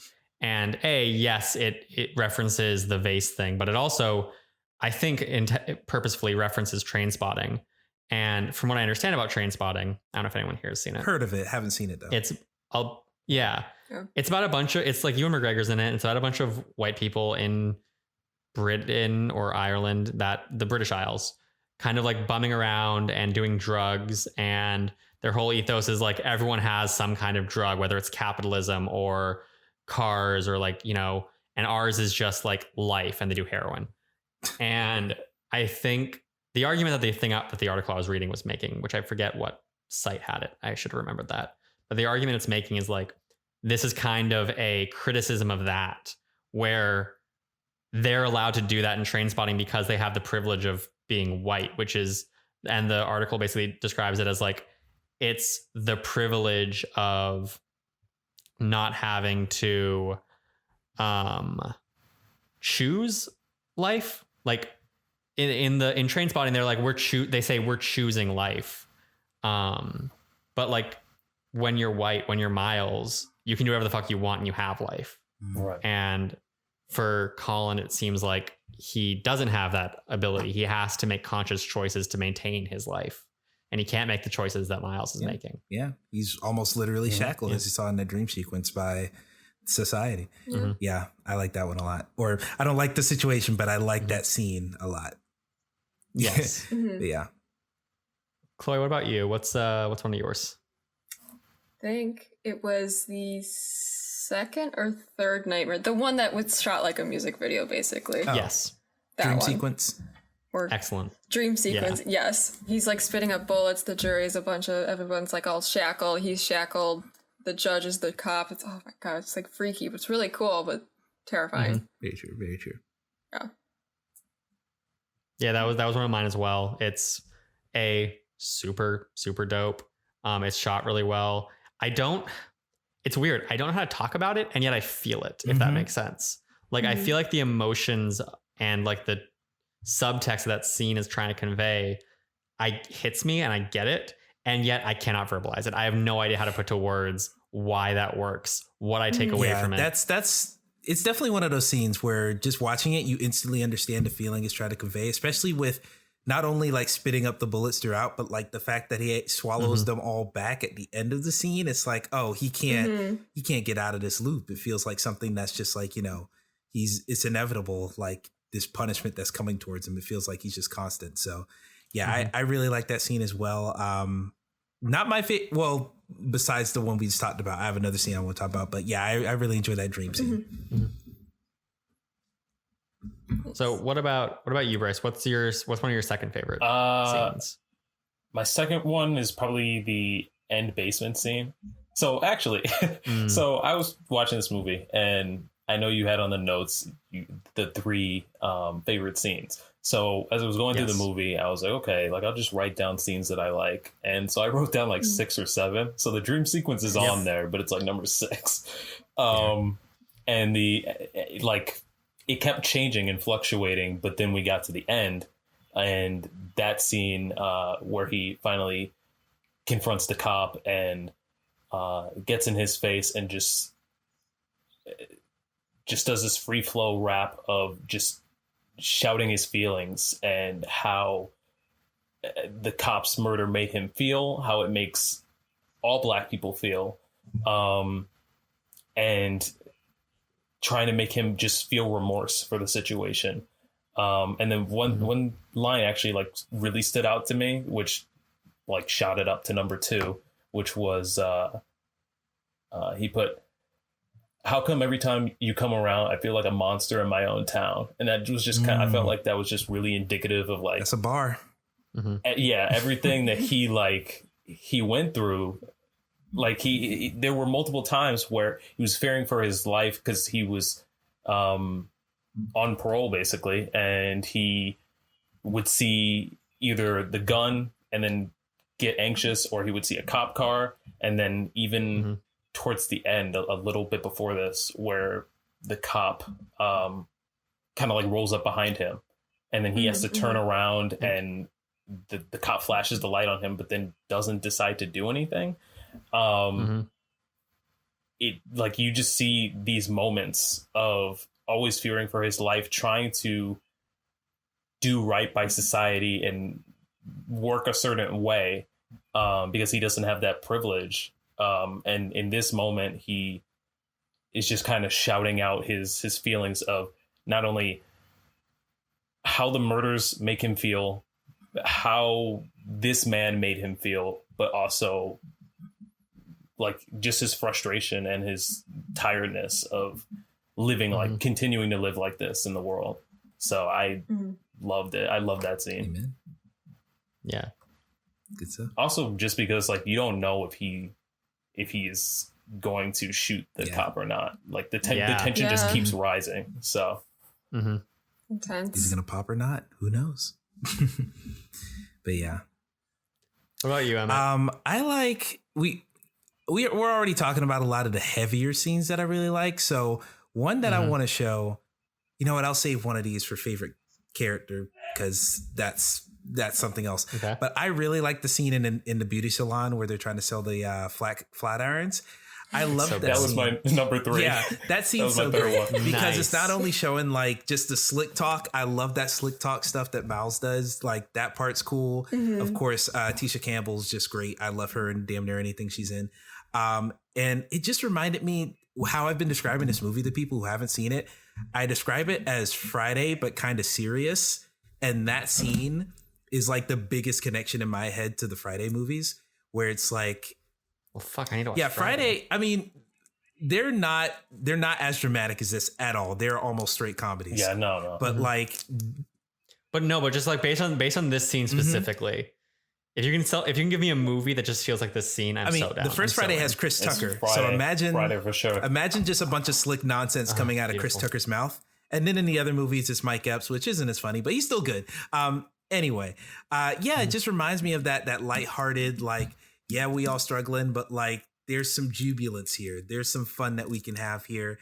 And they're just communicating that through, a very slick way that is also indicative of, hey, I'm trying to hustle. I'm trying to get this dollar. So I'm trying to sell you this, but it's done in a fun way that just just lightens the mood a little bit. And it just keeps it moving at a fun pace and just keeps it, it keeps it lighthearted, that I like.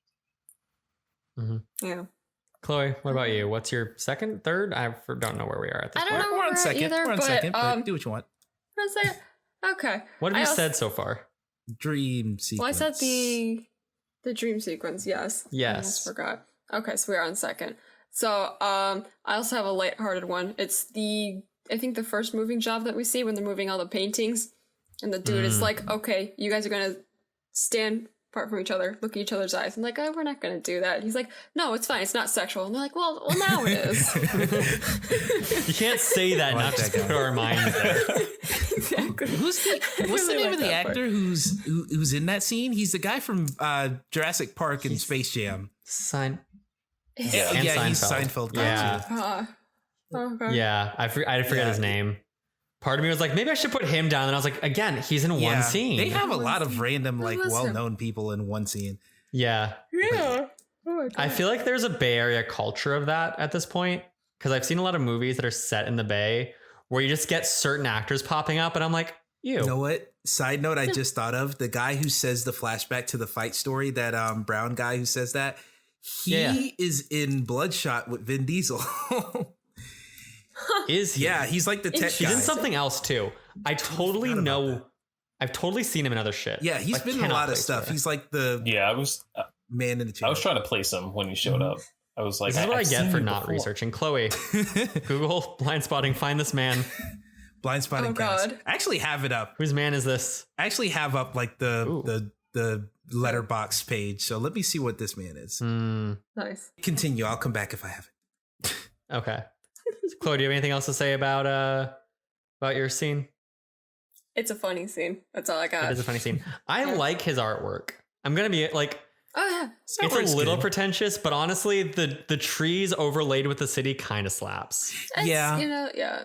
It's cool. I fuck with that. It's very on the nose. That's the biggest criticism I can give.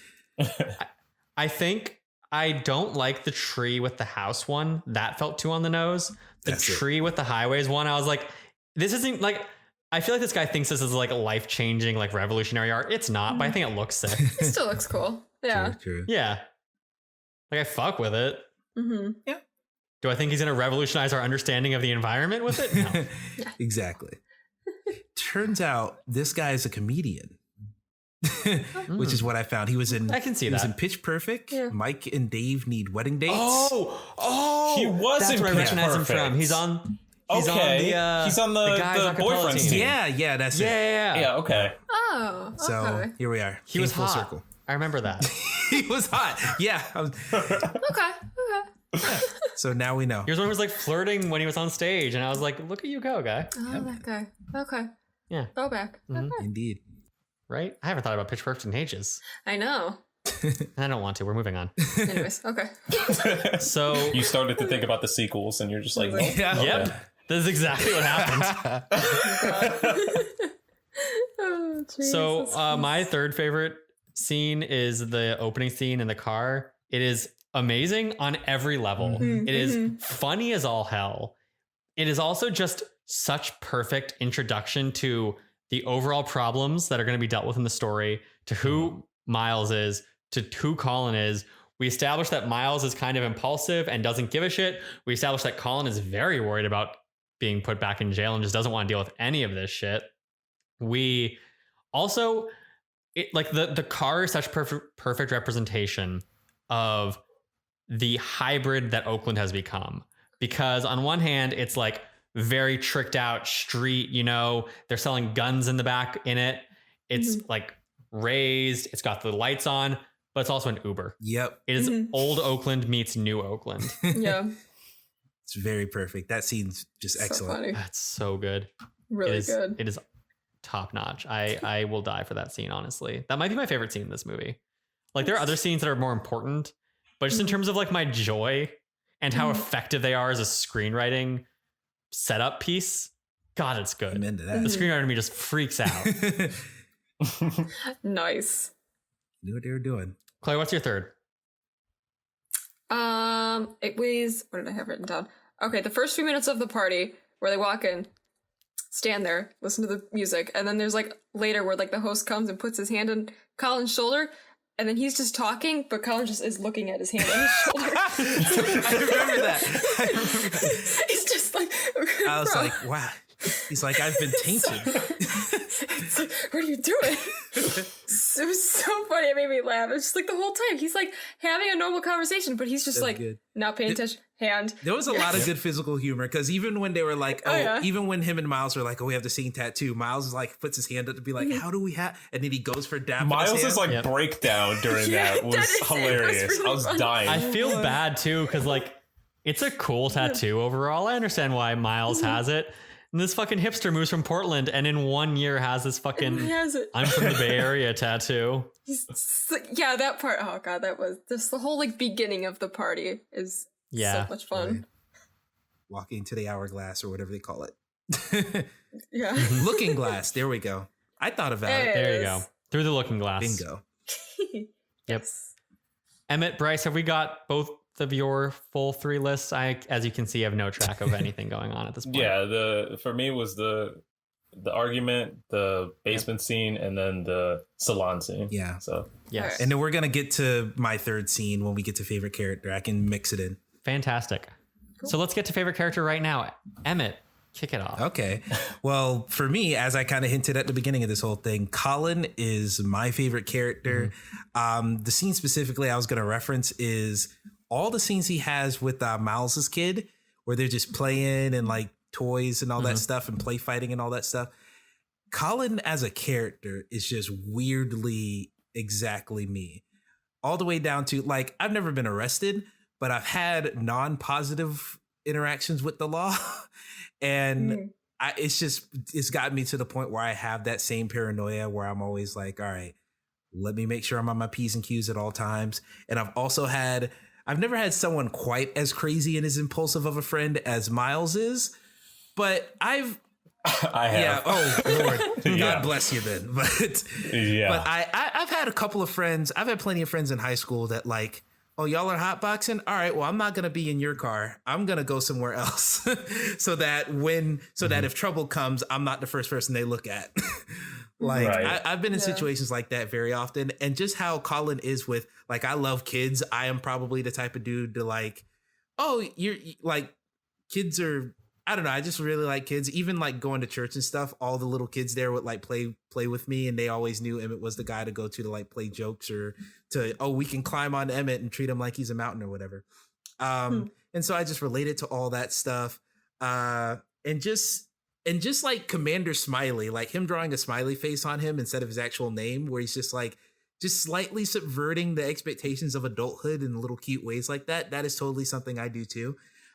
So to see a movie like this where Colin is totally sympathetic and totally just like a nice guy, quote unquote, but he still has that, he's still capable of doing dark things, but also that's like a burden to him where he's constantly like, a big part of my life is I know what I am and I know this type of stuff I'm into as far as like hip hop and all that Black culture and stuff all the time. So it's very often where I try to make sure I am as non-threatening as possible in a lot of ways, because I try to make sure, you know, people feel safe around me. That's like a big thing about me.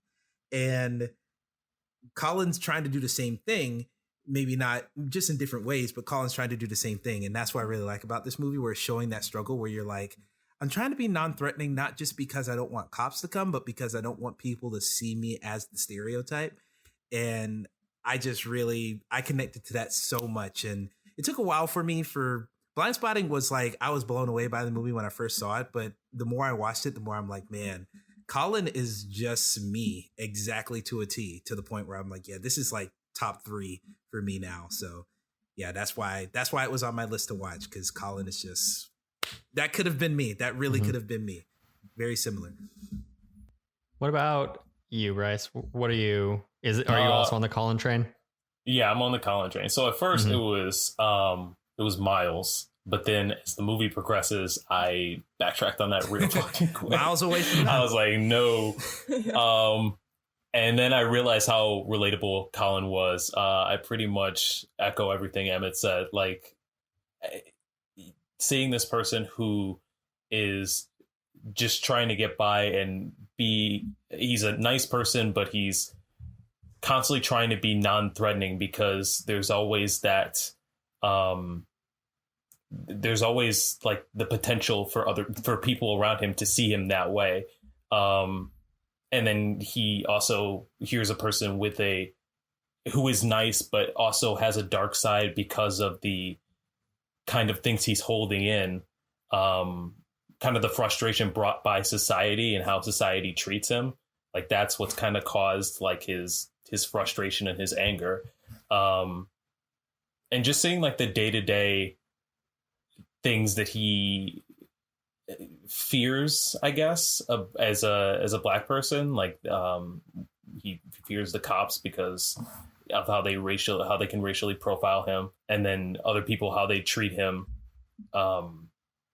He was just extremely relatable. Yeah. So he's definitely my favorite person. A point that I wanted to make earlier real quick, when they kept saying that, the black guy with dreads did it. The black guy with dreads did it. I remember that part really hitting me hard because when this movie came out in 2018, I still had dreads. And so, and like my parents I had it for like 2 years or so. My parents were always like, hey, you gotta be careful because you look like the pictures. Like you look exactly like that stereotype. So every time they said that the first time I watched this movie, I was like, they're talking about me. And so, yeah, it was definitely one of those. But yeah, anyway, please go ahead, Chloe. Yeah. I think I'll just switch it up and just say Ashley, because I like her a lot. I like the window scenes because she brings a little lightheartedness.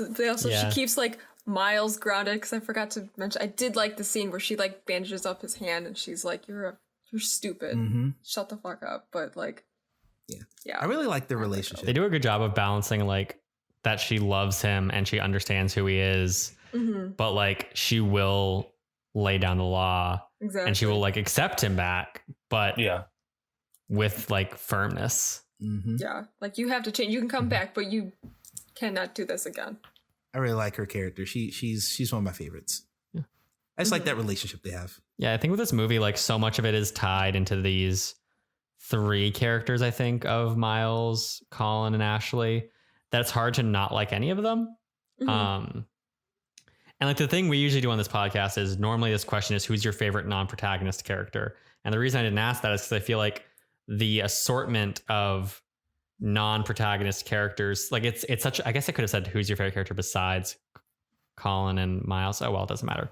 Point is, I feel like Colin and Myles exist so heavily to tie into like the plot, and so much of what this story is who they are. So on that note, just to change it up, even though like realistically, Colin's my favorite person. Like I like Colin the most because Myles is a fucking idiot. However, as a character, I really, really appreciate Myles because I think that he's super interesting, because I've seen movies about like the Black experience, and I've seen characters that are similar to Colin, not exactly Colin, but similar in certain ways. But whenever I see a white person in those movies, they tend to be the outsider. It tends to be like the gentrifier, or like in Do the Right Thing, it's, you know, the Italian family who like, yes, has been there for a long time, but they don't live there. Good connection. So it was really interesting to see a movie where it's like, no, he has the same upbringing. He has that kind of, you know, West Oakland poor thug mentality, but there's still a difference. He is still white, no matter how similar his upbringing was. And you have to acknowledge that. It's not just, oh, I moved here from Portland. It's you are white. That matters. Yeah, I agree. Yeah. It's full on. Point is, this movie has great fucking characters, and I love all of them. Damn straight. For sure. This brings us on to the more specific questions about the movie. And we've kind of talked about it already, but if there's anything that you haven't touched on yet, what elements of this movie do you connect with, and why that you haven't touched on already? I don't know. I do like, I don't know. I like just the music. Honestly, I like the music in this movie anyway. Of course, the soundtrack, both these guys are rappers, so of course they're rapping a lot on the actual soundtrack. I didn't realize until this viewing, I didn't realize actual songs from the soundtrack are in this movie. Because I didn't start listening to the soundtrack until sometime last year, and finally hearing some of those tracks in here, because I was thinking, okay, of course they don't have songs from the soundtrack in here because it'd be weird to have your main character on a song in the universe in this movie. But I remember in the scene we're talking about where they're selling the boat, that guy is playing one of the like lead tracks. Oh boy, who's calling me? Goodbye.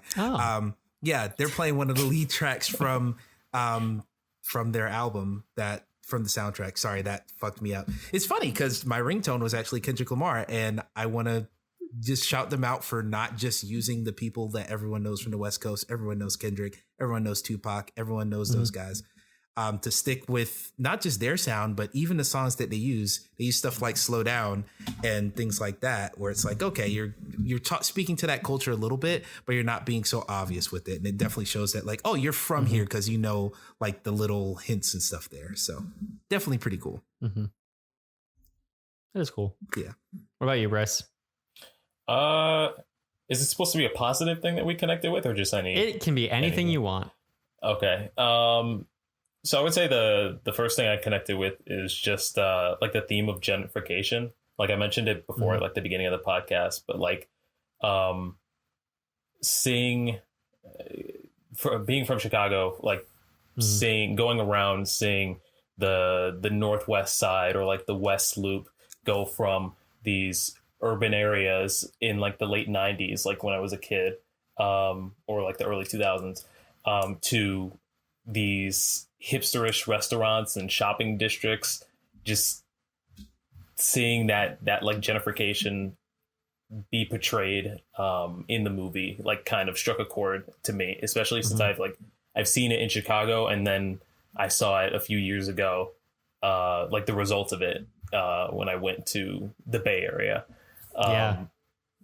So that was something that I really connected with and thought was interesting. And then another one is kind of darker, but I think it was before the moving scene, the final moving scene. Colin's playing with Miles's kid, and Miles's kid goes, don't shoot. Right. And I just like that really hit me because his mom goes, yeah, we're trying to start him early. And I was just like, yeah, that's kind of how it goes with Black people. Like we are taught that, and we're taught to kind of be wary of the police, or at least approach the police in certain ways, even as an early child at an early age.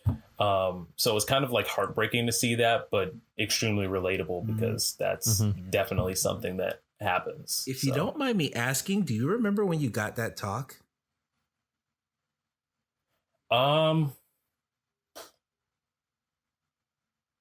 Because I mean, I remember getting it when I was in like 6th grade. 6? Oh, when you were 6 years old. Wow.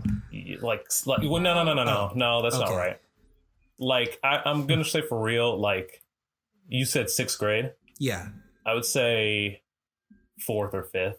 Okay. Probably. Okay. Like, I got like little seeds, like starting from 6 years old to that moment. But like, I think around 4th or 5th grade was when my parents sat me down and were like, okay, here's exactly what's going on. And I think mainly it's because like my dad had been pulled over like while I was a kid, and he would code switch to hello officer, how are you doing today, or like something like that, or what seems to be the problem, officer? And I'm just like, why do you switch? Right. I'm like, why do you change your voice? And he had to like sit us down later and explain to us at an early age, like, hey, this is what you, if you ever get into an altercation with the police, or if they ever approach you, like, you have to seem as non-threatening as possible. So, yeah. But, and that kind of like you become wary of them as a Black person, and kind of, even if you don't think that you fear the police, you kind of do a little bit. And that's like, I just saw it in that scene with Miles's kid when he said, don't shoot. So I don't know. Yeah. I mean, yeah, I'm kind of with you there. I got mine's around 6th grade. And I remember specifically that because I I was a very innocent kid. I knew very little, and what I didn't know that much about. So I had a lot of white friends, like all the way up until maybe 5th grade is when the first time I had like a whole clique of black friends, and they were like the bad kids, quote unquote.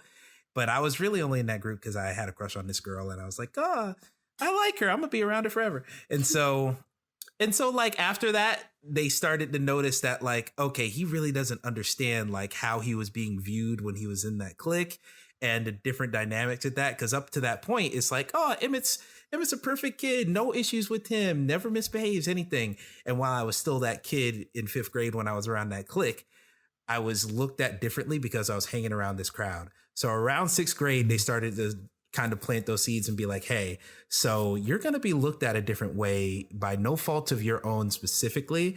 So you got to know, you just got to be aware of that. And here's how you act in those stuff. Cause like even the police talk, I'm sure they started that talk there, but it didn't really come full circle till later. But I remember 6th grade going into middle school for the first time. I was like, oh boy, this is different. I didn't really have to think about this much because I was just like, okay, I'm just like everyone else in the world, and didn't really think about that. But then once they started painting that picture, I'm like, oh, okay, yeah. So some dots are starting to connect. So yeah, just an interesting thing because, you know, we start young. That kid was starting real young in Blindspotting, but oh, yeah. for sure.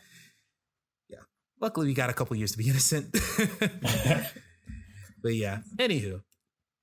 It's so interesting coming from like a white perspective, because I feel like maybe people know about it more now because of Black Lives Matter and because of all these things coming out. But like growing up, I grew up in a pretty diverse town in the East Bay. I had, you know, like my street that I grew up on was tons of people my age, and like across the street from me was 2 black kids I hung out with all the time, and then down the street was like a Hispanic family, and I hung out with their daughter, and across the street was this kid who lived with his grandmother because his mom was like a drug addict. So I grew up with this perception of like, oh, I understand like multiculturalism because I live in this like, you know, very diverse town with very diverse people. But like I didn't, and I still to a degree don't, but I definitely didn't back then, where like I viewed the cops as fine. I was like, yes, they're the police. They're good. And it's been that it's very strange how even when you are around what you perceive as like that a more diverse culture, that as a white person, you're still so insulated from it. I don't know how much of that was just like my upbringing, because my family was very like insulating from a lot of things. And how much of it was specifically pure white. Like I might have had white friends in that town who was more aware of things than I was. I don't know. I also grew up in a Republican household, and I am not that now, but that definitely has its impact. But Exchange. yeah. But it is so interesting to realize that like my friends across the street would hang out on the street with me, and they probably viewed their being there very differently. Or like one time there was a high-speed police chase came through my street, and my friends were down the street, and they saw the cop, and they directed the cop away from the car that they were chasing. And they told me that story, and I was like, why would you do that? Like, what the fuck is wrong with you? And now I look back on that, and I'm like, I get it. I was looking at this from a very white perspective. Mm-hmm. Always helps to get other eyes.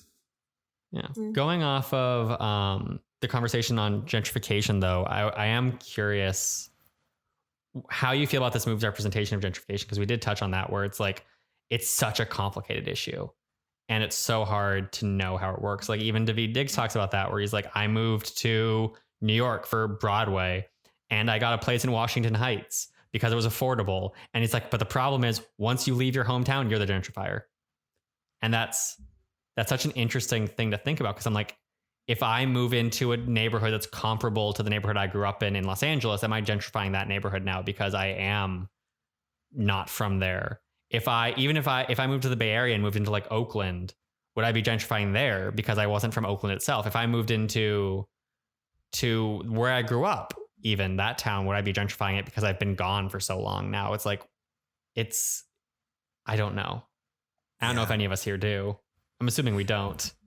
I mean, not particularly. I have a weird perspective on this because, like I said, I've been in Georgia my whole life, and I live in Decula, so suburbs of Atlanta. This is the biggest city I've ever lived in.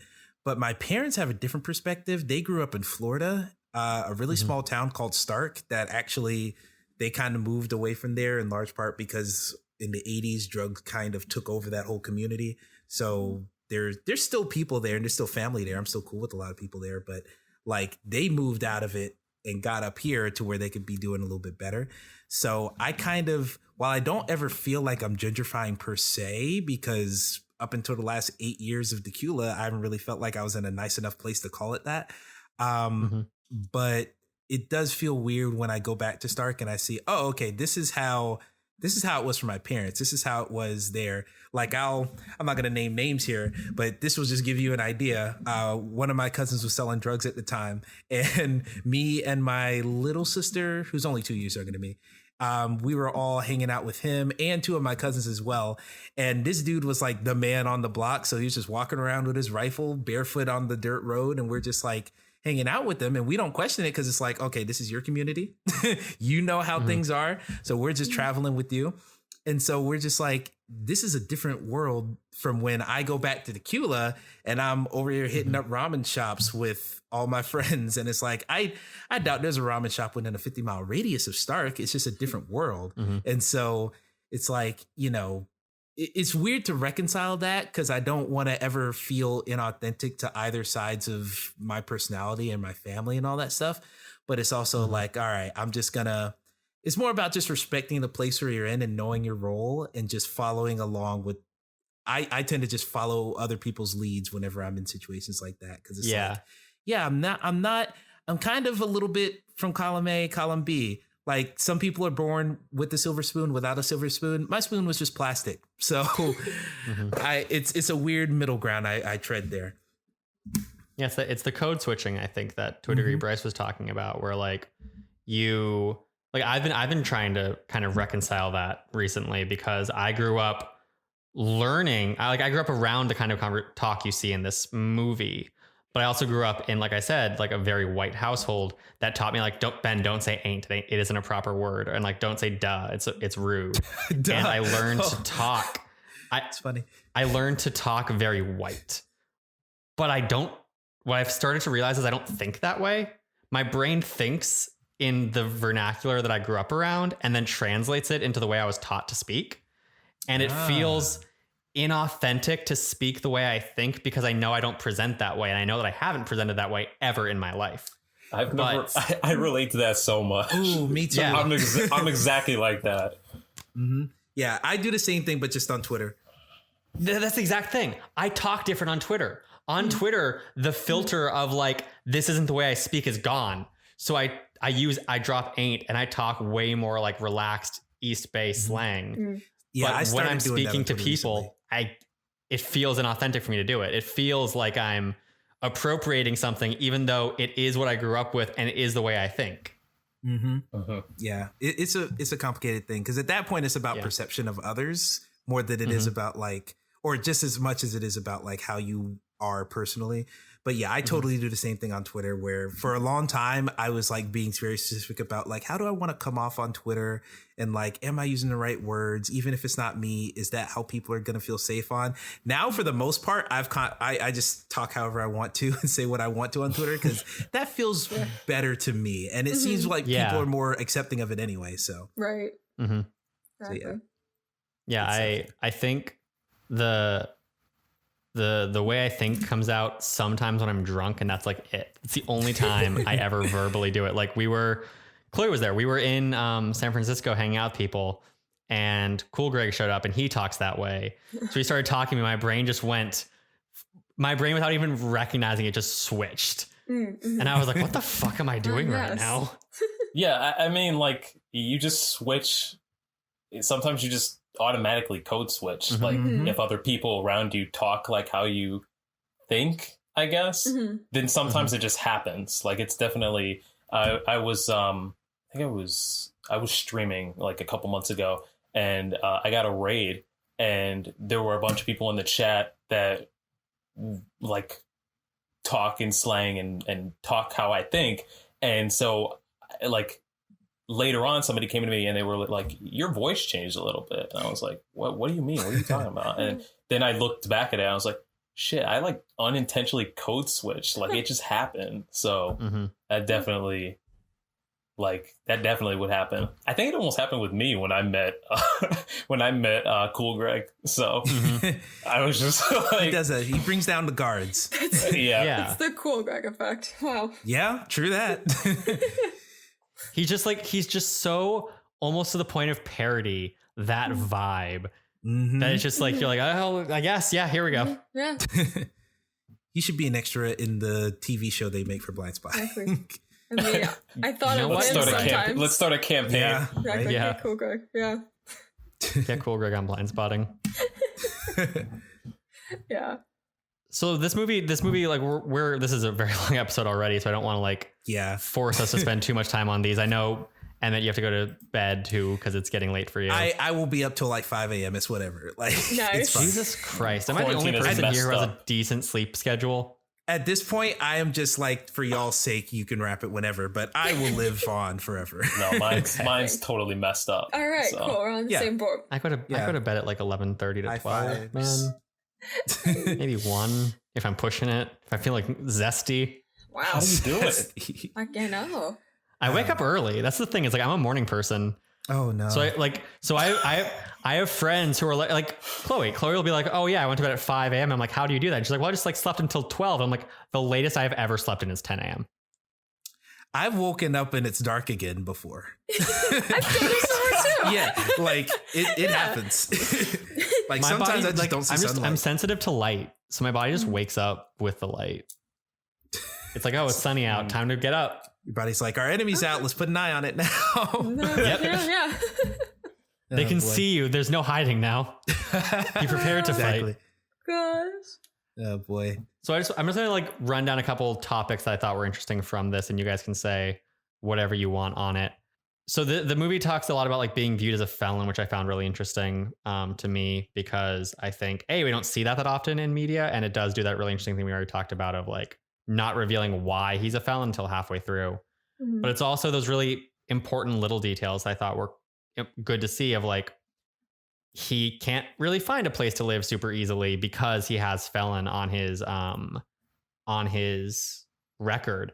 Interestingly, Oakland just passed a law that makes it so renters cannot check the felony status of the people they rent to. Wow. Which is really interesting. But the reason I know that is because my dad works in real estate in the Bay Area and he hates that.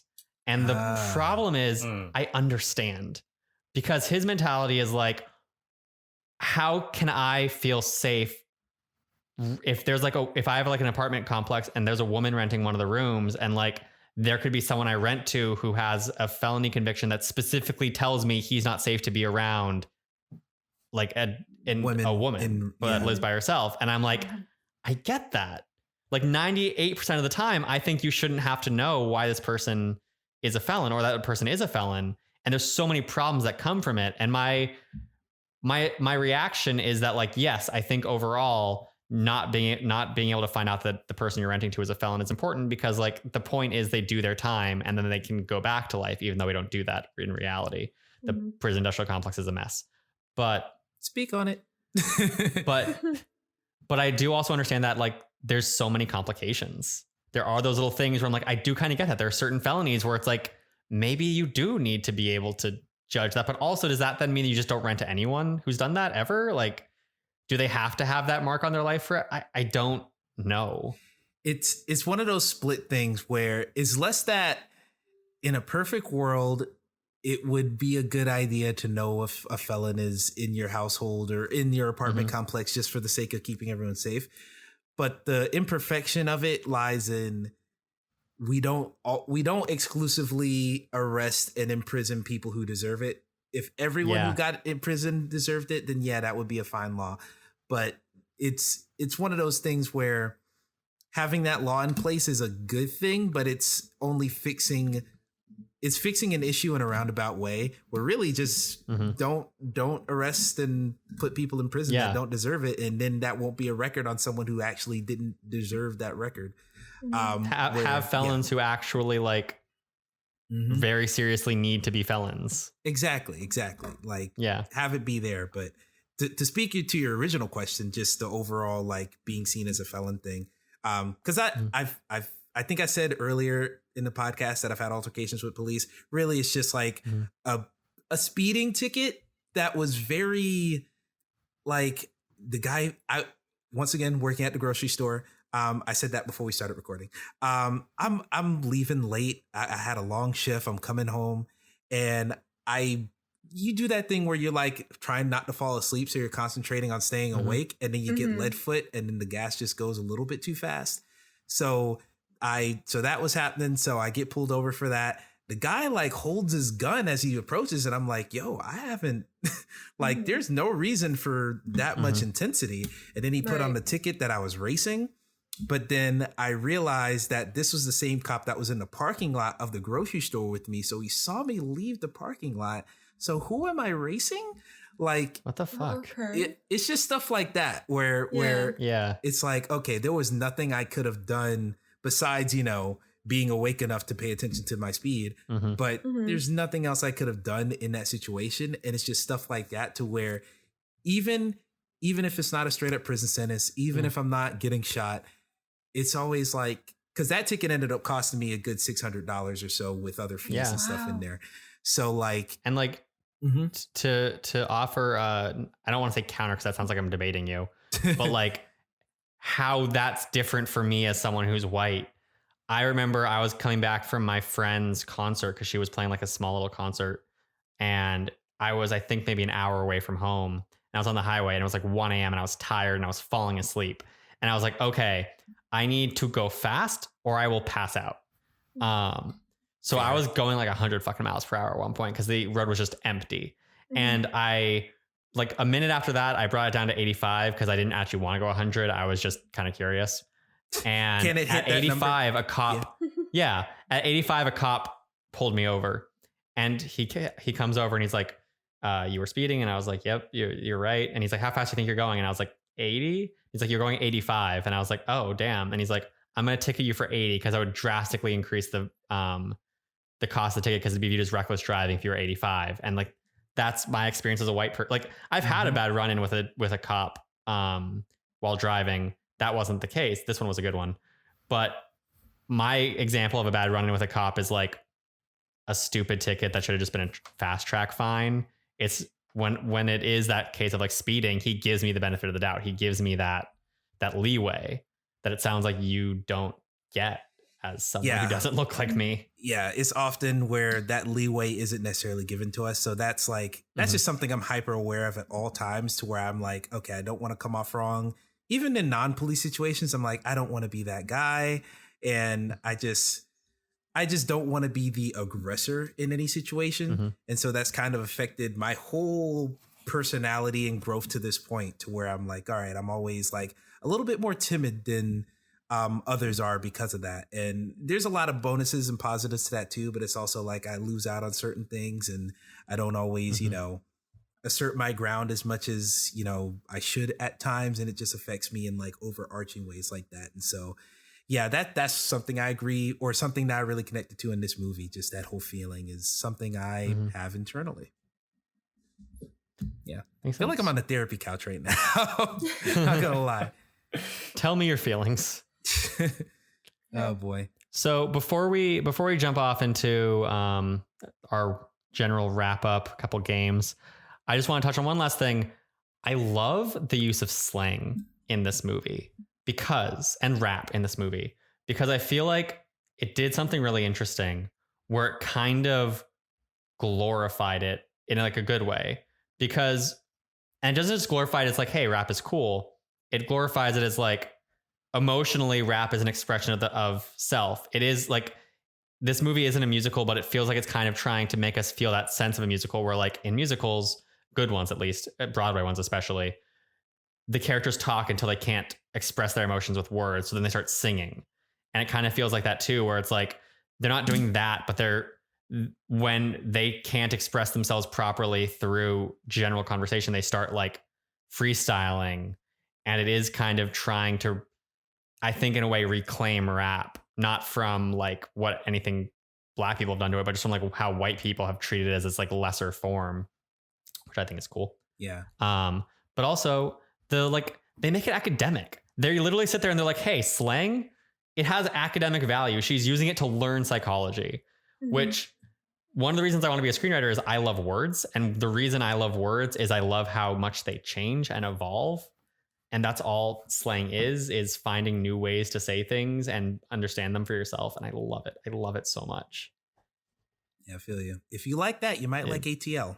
I would go find that movie. Okay. I will check it out for Big sure. Boy. It's another classic, especially down here. Like I've seen that movie a million times. So yeah, certainly. Amazing. I will add it to my very long list of movies that I should watch about the Black experience, because what I've realized is I failed on that part. I actively failed. We're learning now. That's the good part. Yeah. The thing is, I thought I had, because I was like, especially recently, I've been watching more, especially like as they've come out. So I was like, oh yeah, I've seen a decent amount. And then I was like, oh, I've only seen the modern ones, which to a degree, I've been trying more to watch movies as they come out now. So I think I will give myself that credit. Maybe I shouldn't be giving myself that credit. I don't fucking know.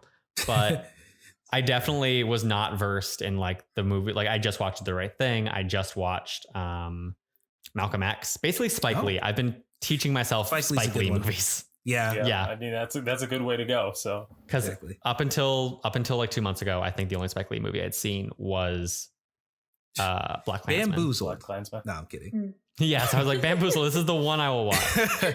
God, can you imagine that being your first Spike Lee movie? Good God. Oh man. As someone who hasn't seen it yet, I feel like I'd hate it. Based on the way you're reacting. I'm afraid to watch it. It's just like it's a preposterous idea that only someone like Spike Lee could think of, and I'm like, man, I don't know if he'd do that well or not.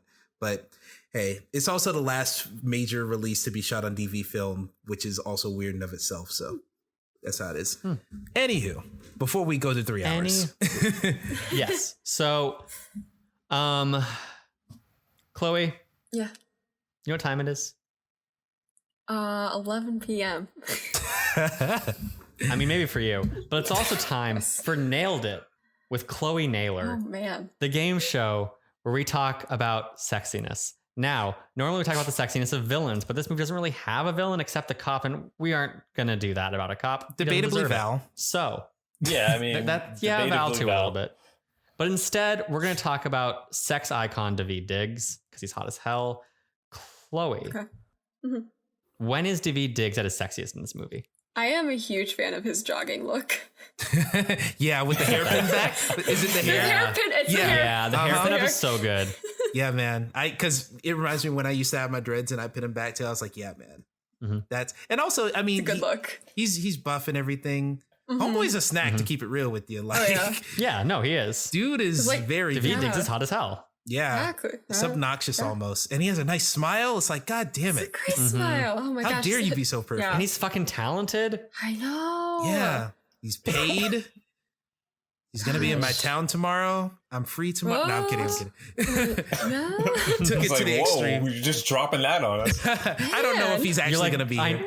I know coronavirus is a thing, but you're worth it. But it's Daveed Diggs, so like you know. Hey man, dying's worth it if it's in his arms. You know what I mean? Exactly. I get it. That sounds like a slogan for a romantic comedy or something. It does. Like Ferry Launch 2 in your arms or something. Emmett, write this romantic comedy right now. Yeah. All right, Daveed Diggs casting. Yes. Okay. We'll get Janina back again. Okay. Ooh. Here we go. I'm down to see it. Be like some Revolutionary Road stuff where they can finally be together. Exactly. So that's it for Nailed It with Chloe Naylor. This brings us to our second game portion, executive action, where we each say one or two things that we would change about this movie if we were an executive who could give little notes about a slight change you might want, maybe a little tweak, whatever you're feeling. I will start since I am familiar with this game. You guys are not. Chloe obviously is. Mine is very small. I would change the text overlay that tells you what day before probation ends is, because I don't like it. I get that it's kind of the Oakland Raiders vibe. Doesn't matter. I don't like it. I think it looks cheap. It looks PowerPointy. Yeah, it makes the movie look way less polished than it is. Yeah. And legitimately, the first time I watched this movie, I came away thinking like, man, it kind of feels like really amateurish, but like in a good way. And I watched it this time and I was like, this movie does not feel amateurish at all, except for that. Right. So I didn't notice that when I didn't really pay any attention to it the first time I watched it when it came out. But this time watching it, I like one of the first things you see is the text. And I'm just like, oh, is it like, I don't remember this movie being like amateurish, but okay. And then we get the shot of like the car, with the lighting and everything, and I'm like, wait, this looks really good. So it was just like whiplash right away. I was like, wait, what? Like, which one is this it? Amateurish or is this really well done? Which one? Yeah, that's a good one. That's why I would change. Bad, yeah. Yeah, Chloe, what would you change? Story-wise, I wouldn't change anything. Honestly, I never know what to say for this portion of the podcast. Sometimes you have good ones. Sometimes you have good changes. Sometimes I have good ones. Yeah. Or I can just steal your answer and say, yes, I would change the font of those texts. David could have been shirtless for like half the movie. That could have happened. Maybe one of the jogging scenes, he doesn't just have the hoodie on, you know? Exactly. Shirtless. Last day off probation, like let it hang, bro. Yeah, exactly. Why we never see those pecs? Yeah, right. Exactly. Work hard for him. Make one of his nightmares a sex scene. Like, oh my god. Holy shit. I don't want to think about where the bullets would come from. Anyway. Oh boy. One thing I changed is not having that image in my head. Oh boy. You're welcome.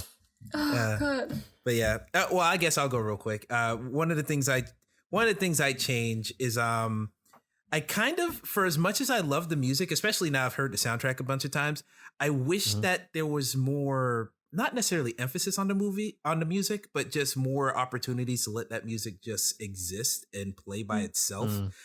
Because kind of similar to Straight Outta Compton, where there are a lot of like just sweeping shots of just like scenery or something, so the music can just play. Where, of course, it's Straight Outta Compton. It's a movie by NWA. Of course, the music's going to be prominently featured. But I like how fast the pace in this movie is. But if they had just a couple moments to like kind of highlight that music, because I really do love their sound, the sound that they did for the soundtrack, I wish it was just showcased more. And even the credits themselves are just 3 minutes long enough for one song. And it's kind of just like, oh man, I could have bumped this a little bit longer, but it just encourages you to go out and listen to the music, I guess. So that's the only thing I'd change. Everything else is perfect to me. Makes sense. Yeah. What about you, Bryce? I kind of had a hard time like finding something that I'd change. I wrote down the scene where he goes to his mom's house and there's just his like little stepbrother like sitting there. But then when you guys talked about it, I was like, okay, wait, this could stay in. So that's, if I hadn't talked to you guys, I would say that scene, but okay. Now I'm just thinking but about we were like, font. we like it, and you're like, peer pressure. Oh no. No, you guys talked about it, and you talked about like his mom as a character a little bit, and then I was like, okay, well, I can see why this deserves to be here. But the font does not, so you got to change that. I'll say the scene with his mom was really good because it reminded me of the John Singleton movie Baby Boy, where you could definitely see, okay, he's still got a foot in childhood just a little bit. So he's not fully out there being an adult yet. So it kind of enhanced Colin's innocence a little bit more. So I thought it was worth keeping. Makes that sense. Scene. Cool. So the big takeaway is fuck the font. Yeah, pretty much. Yeah. Hey, Blindspotting, when they put it on TV, they'll change the font. Yeah. Hopefully. So that's kind of our wrap up, guys. We're nearing the end. What are your closing thoughts about the movie? Anything you haven't said yet?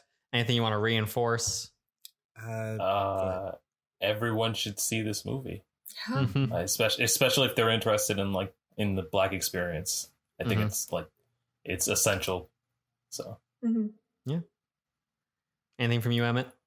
Yeah, I agree. It's essential. It's essential reading. This is like the most accurate portrayal of the modern Black experience, because there's.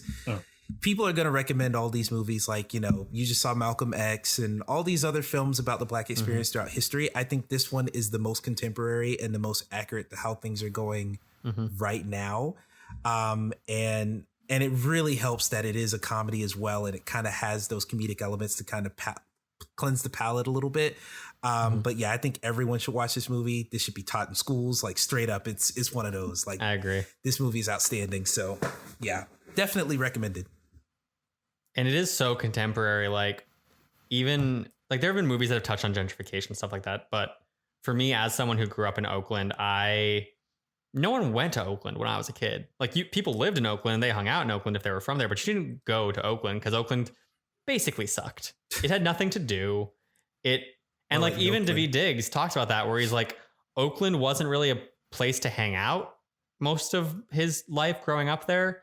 It was a place that you lived and then you went other places to do things. And around when I left the Bay Area, it started to, I'm not sure I want to say gentrify yet, but it started to become a destination. Yeah, it started to have things to do. It started to have like clubs and events, and Daveed Diggs talked about that too, where he's like, it started to be a place where we had places to go hang out, but it was places for us to hang out. But the problem is, as that started, the shift came in where gentrification started moving in because now there's stuff going on, then it gentrified more and more. And now I fucking go back to the East Bay, and like the East Bay felt kind of untouched. That's not fair. There were very wealthy parts of the East Bay, but there are other parts of the East Bay, like Oakland, like parts of Berkeley, like El Sobrante, where I lived, that felt untouched by gentrification when I was living there. And now I go back to even like El Sobrante, which for me, like the word El Sobrante literally means the leftovers. And that's how it felt my entire time growing up there. It's like, it's not an incorporated town. It's kind of garbage. There's not much to do without driving out of the city or out of the town. And you very easily get out of the town. It's small. And now it has like stuff and it's kind of nice. Like, it's not great, but it's nicer and it's weird. Yeah. It's really weird to go back. Not too dissimilar from me and Tequila right now, where you had to drive 40 minutes to go to Atlanta to do anything really popping. But now there's a couple things here. We got some grocery stores and stuff, and it's not just 4 fast food restaurants. Like it's weird. Definitely. Exactly. Yeah. Oh man. So that brings me to if this, then that. Guys, if people liked this movie, what is a movie you would recommend that they watch? Bryce, do you have one? I can kick it off if you guys need to think. Yeah, please. I'm going to think. Okay. So The Last Black Man in San Francisco is one of my favorite movies of all time. It is fucking incredible. I adore it. It's very similar to this movie in the sense of like it's made by Bay Area natives, childhood friends. In this case, it's not both of them as writers. In this case, it's one of them as a writer and the other as a director. It is gorgeous. It's like watching a poem. Visually, it's beautiful. Its soundtrack is beautiful. This movie doesn't feel heightened. We were talking about that, but it does feel like people talking who are very good at talking. It feels like they excel at that skill. And Last Black Man in San Francisco doesn't really have that. It feels more like your average person talking. So for me, Last Black Man in San Francisco is the movie I watched where I was like, this feels like the Bay Area. The way they talk, everything about this feels like home. I love it so much. It's a good one. It's a good one. Mm-hmm. I'll just be very basic and current and just say Hamilton if you want more Daveed Diggs. That's a good one. That's fair. It's on Disney Plus now, yeah. You know? Yeah. I'm planning on watching it finally, so I'm looking forward to it. Highly recommend it. Yeah. I'd say, I was going to say Friday, but I had already brought up Friday. I'm actually going to say Baby Boy, which is, like I said, John Singleton film. He also did Boys in the Hood and some other classic movies. He passed not too long ago, RIP. But I like Baby Boy. It's kind of similar to this, where the whole thing about Baby Boy is Tyrese is actually in it. Tyrese, you might know from the Fast and Furious franchise. And also Taraji P. Henson back before she was like a household name.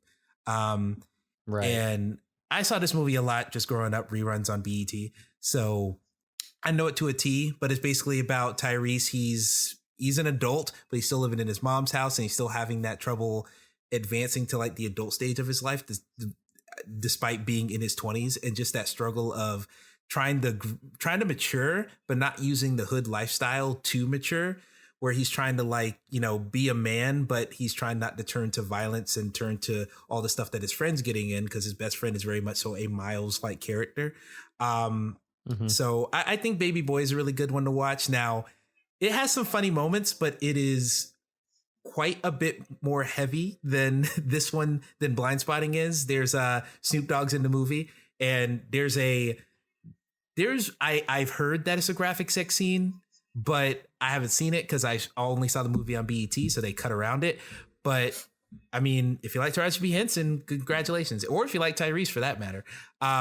But yeah, that movie's really good. That's a classic in my eyes, or maybe I've just seen it too many times. But if you like that one, you'll like this one. Great. Nice. So I probably pick. It's not really like the same. Like, it doesn't really tackle the same issues, I guess. But I'd probably pick Sorry to Bother You. Ooh, good one. Also, probably. I haven't even. So I'm a bit ashamed to say this, but I haven't seen it all the way through. But I pick it because of the humor and seriousness at some points. Kind of remind me of this movie. Have you seen it enough through? Do you know if there's a twist at the end? Do you know? Yes, I do. Okay. I do. I just straight up said there's. I was like, how do I say this? Yeah. Yeah. But no, I would pick it because it has some similarities in, I guess, tones, and it is in some ways a different look at the Black experience. So, as an East Bay native, I'm living for the Bay Area representation we've been getting recently with like Blindspotting and Sorry to Bother You, and Ryan Coogler doing his thing where like he opened Black Panther in Oakland, and I'm like, I fucking love it. Yeah, man. Yeah, I feel Sorry to Bother You might be the same type of stuff, but more from a class perspective than a race perspective. But it is speaking to a lot of the same stuff, just different foundations of it. So, yeah, I see that. Yeah, good stuff. Anyway, I like that movie a lot. It's buck wild, but I like it. Cool.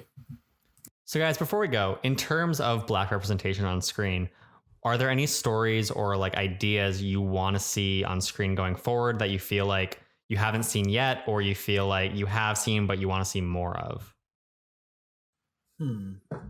I mean, yeah, we come up with the heavy questions at the end. Yeah. Let me think on this for 15 more minutes. No. The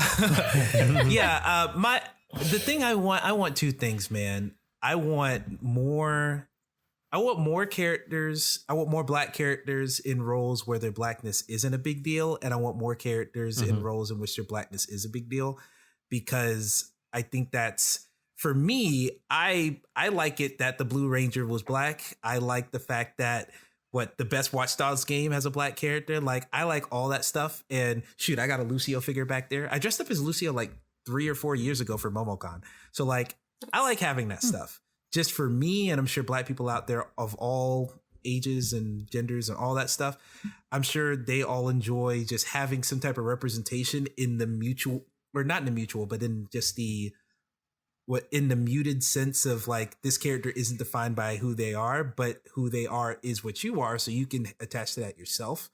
But I also think it's good to have those stories like, this is a video game, but like Mafia 3, where the whole story is about the fact you're playing as a Black character and what that means. So I think that helps for everyone else, because we know how it is to live in the Black experience, but I think it helps for those stories to be popular. I think it helps for the Black Panthers of the world to do this, for the Blindspottings of the world to do this, that are being consumed by audiences other than just Black. So yeah, I want to see a little bit of both for both sides of us to eat. We both get a morsel of something. Yeah, I would absolutely agree with that. I was just going to say that I would like to see more characters, more Black characters, embrace their Blackness, but like the whole story doesn't have to be about that. But as you said, like sometimes stories do need to be about those certain elements, about their Blackness, about their culture, about just the things that we're going through, so that other sides can see it.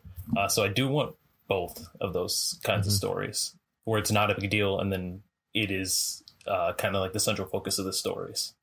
Makes sense. Yeah. Fist bump Great. on that one. Guys, thank you so much for coming on. This has been thank you. Really informative and fun, and also serious at times. It's a roller coaster, really. Yeah. Much like Blindspotting. Ding. Just like the movie. Blindspotting. Just like it. Yeah. But yeah, thank you. This is the Blindspotting is, I think, not in terms of racial representation, because obviously Chloe and I are white, but in terms of energy, it's like this podcast is Chloe making stupid jokes and then me getting like really serious about film. And I feel like that's the energy of this movie, where it's like, ha funny. But seriously, we need to talk about this. Yeah. Oh, yeah. Yeah. Well, hey, I appreciate y'all reaching out the hand for us. And yeah, glad to do it. Mm-hmm. I'd say I'd be back again, but maybe in a different form. Yeah, a different podcast. Yeah, maybe. different something. Hopefully, this won't be if we have the time. At the very least, this is not the last time we will talk. We'll, even if we have to wear masks. Very next true. time. Yeah. Guys, next week we are keeping the Black Lives Matter representation train rolling. Chloe will not be here, but I will be with 2 more guests, hopefully, assuming that their schedules still work. I'm checking with them right now. It's possible this all blows up in my face by tomorrow. But for now, next week we're talking about another Oakland-based movie about police shootings. We're talking about Fruitvale Station. Oh, okay. Yeah. I was about to say, I'm like, what other ones are there? There's those 2. Yeah, well. Specifically, we have a theme right now. Okay. But yeah, we'll be talking about Fruitvale Station. We should be joined by Terrence Johnson, who's a friend of mine. He works in the film industry, and by Prince Jackson, a fellow podcaster who is the head knight over at Nightlight, a horror movie podcast. Super excited to have him on. He also was my sounding board for this month idea and what is and is not disrespectful to do. So thank you, Prince. Nice. That's why we're not talking about Pootie Tang right now. God. I don't even know what that joke means. Google it. Let people Google it. Okay. That's all I'm gonna say, because we're already late enough. To? It's not that bad. I mean, Chris Rock worked on it too, but Okay. also Louis C.K. wrote for it, so it's like, Gotcha. Yep, that's all I need to know. Cool. yeah. Yeah. So, guys, if people have liked hearing from us here and want to hear from us more, where can they find us? We will kick it off with our guest, Bryce. Where can people find you? So you can find me on Twitter at _ Bryce Cross, or if you want to see some art that I draw at Crossout Media. So Nice brand name, by the way. thanks. For me, you can follow me on Twitter at EJSponge61. I make a lot of stuff for VGU.TV, which is the URL, nice and sexy and short, so you can just type that out. I make a lot of podcasts. I make videos. I Twitch stream sometimes. I talk a lot about hip hop on Twitter and sometimes argue with Greg Miller about cheese. So come join the fun. Chloe? You can find me everywhere. That's on Twitter, Instagram, TikTok, stream on Twitch. Everywhere I am at Echo Chloe. Wow, the Echo Clo? Shut Echo. up. Oh. Do you like General Grievous? Oh no. Oh my God. Go. I thought we would get through the whole Damn thing it. without a mention, but I gotta go. Gee Louise. You know, realistically, he doesn't come up that often on this podcast. Really doesn't. Yeah. Probably by design. Occasionally he comes up because like we have an Incredibles episode and she's like, I'm attracted to Syndrome. And I'm like, honestly, this is weirder than General Grievous. Yeah, that's very bizarre, wait. but that's... I have so many We'll questions. put you on the therapy couch for that conversation. Because there's something there. You're right. Don't worry about it. This is why we have an entire segment of the show dedicated to her love for villains. Yeah, fair. Like I said, I'll ship you the couch and then we'll talk to you. All right. Sounds like a plan. That can be the new podcast. Just a weekly therapy session with Chloe. It's like, why? Just why? It's like, okay. Why? Yeah. Sounds good. Oh boy. People can find me at Mr. Bento Box on Twitter, Instagram, TikTok. I haven't made a TikTok in ages. Will I ever again? Who fucking knows? But wherever you want to find me, it is at Mr. Bento Box. So nice to say that still. I used to have a different Twitter handle. It was at Mr. _Bento Box, and I finally claimed domination across social media. My power is immense. No one can stop me. Except capitalism. Capitalism can still stop me. Tell me about it. Nah. Guys, if you have liked this podcast, you can rate us and review us on iTunes. You can subscribe to us to experience the rest of the Black Lives Matter month. We really hope you do and you enjoy it and you learn things and we prop up voices. And then this podcast dies. It falls into the fire and sinks into a never-ending abyss. Got a couple archives. Until then, subscribe. Thank you so much for tuning in. Thank you again so much, guys, for joining us. This has been That Wannabe Film Class, and we're out. Peace.